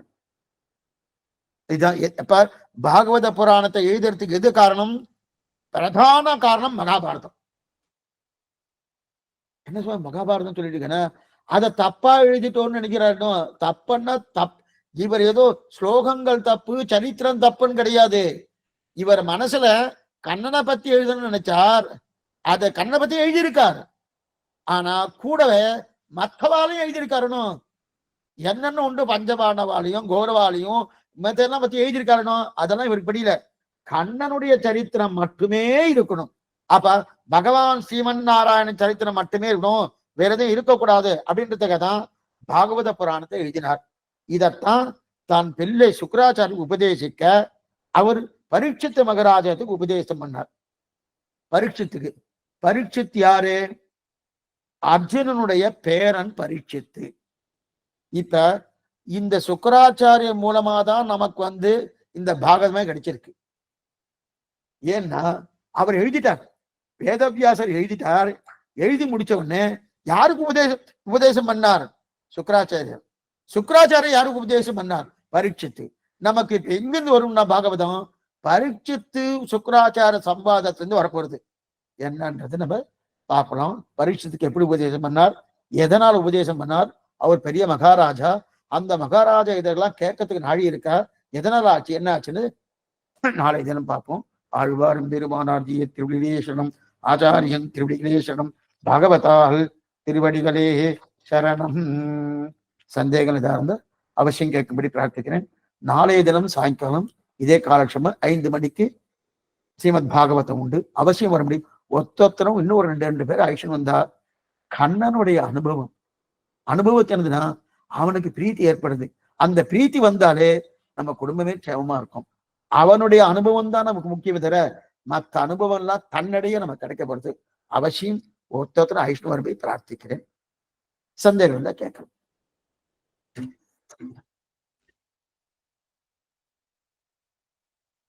பரீட்சித்து யாரோட பேரன்னு சொன்னேன்?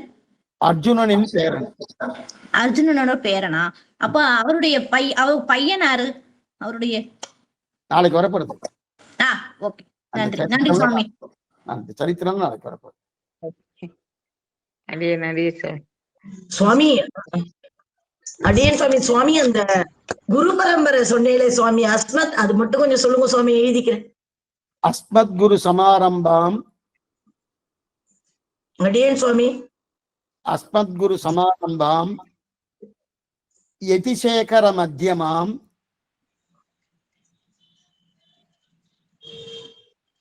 ஆச்சி சுவாமி. லக்ஷ்மி வல்லப பரியந்தாம் ஆச்சி சுவாமி. வந்தே குரு பரம்பராம். அடியேன் சுவாமி. பாக்யன் சுவாமி. தன்யஸ்மி சுவாமி. சுவாமி அப்ப சுகர் மகிழ்ச்சி பரீட்சித்துக்கு சொல்லலையா? தன்யோஸ்மி சுவாமி.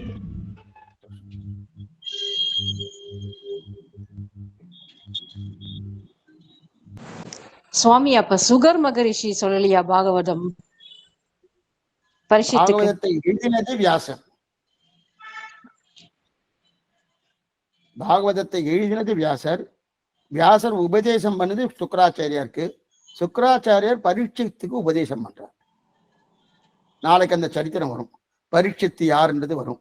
அபிமன்யுடைய பிள்ளை பரீட்சித்து, அர்ஜுனுடைய பிள்ளை அபிமன்யு, அபிமன்யுடைய பிள்ளை பரீட்சித்து. அப்ப சுகர் மகரிஷி? சுகர் மகரிஷி வியாசருடைய பிள்ளை. என்னம்மா இத்தனை நாள் கேட்டு இருந்தேலம்மா, சொல்றான்னு சொன்னேனே.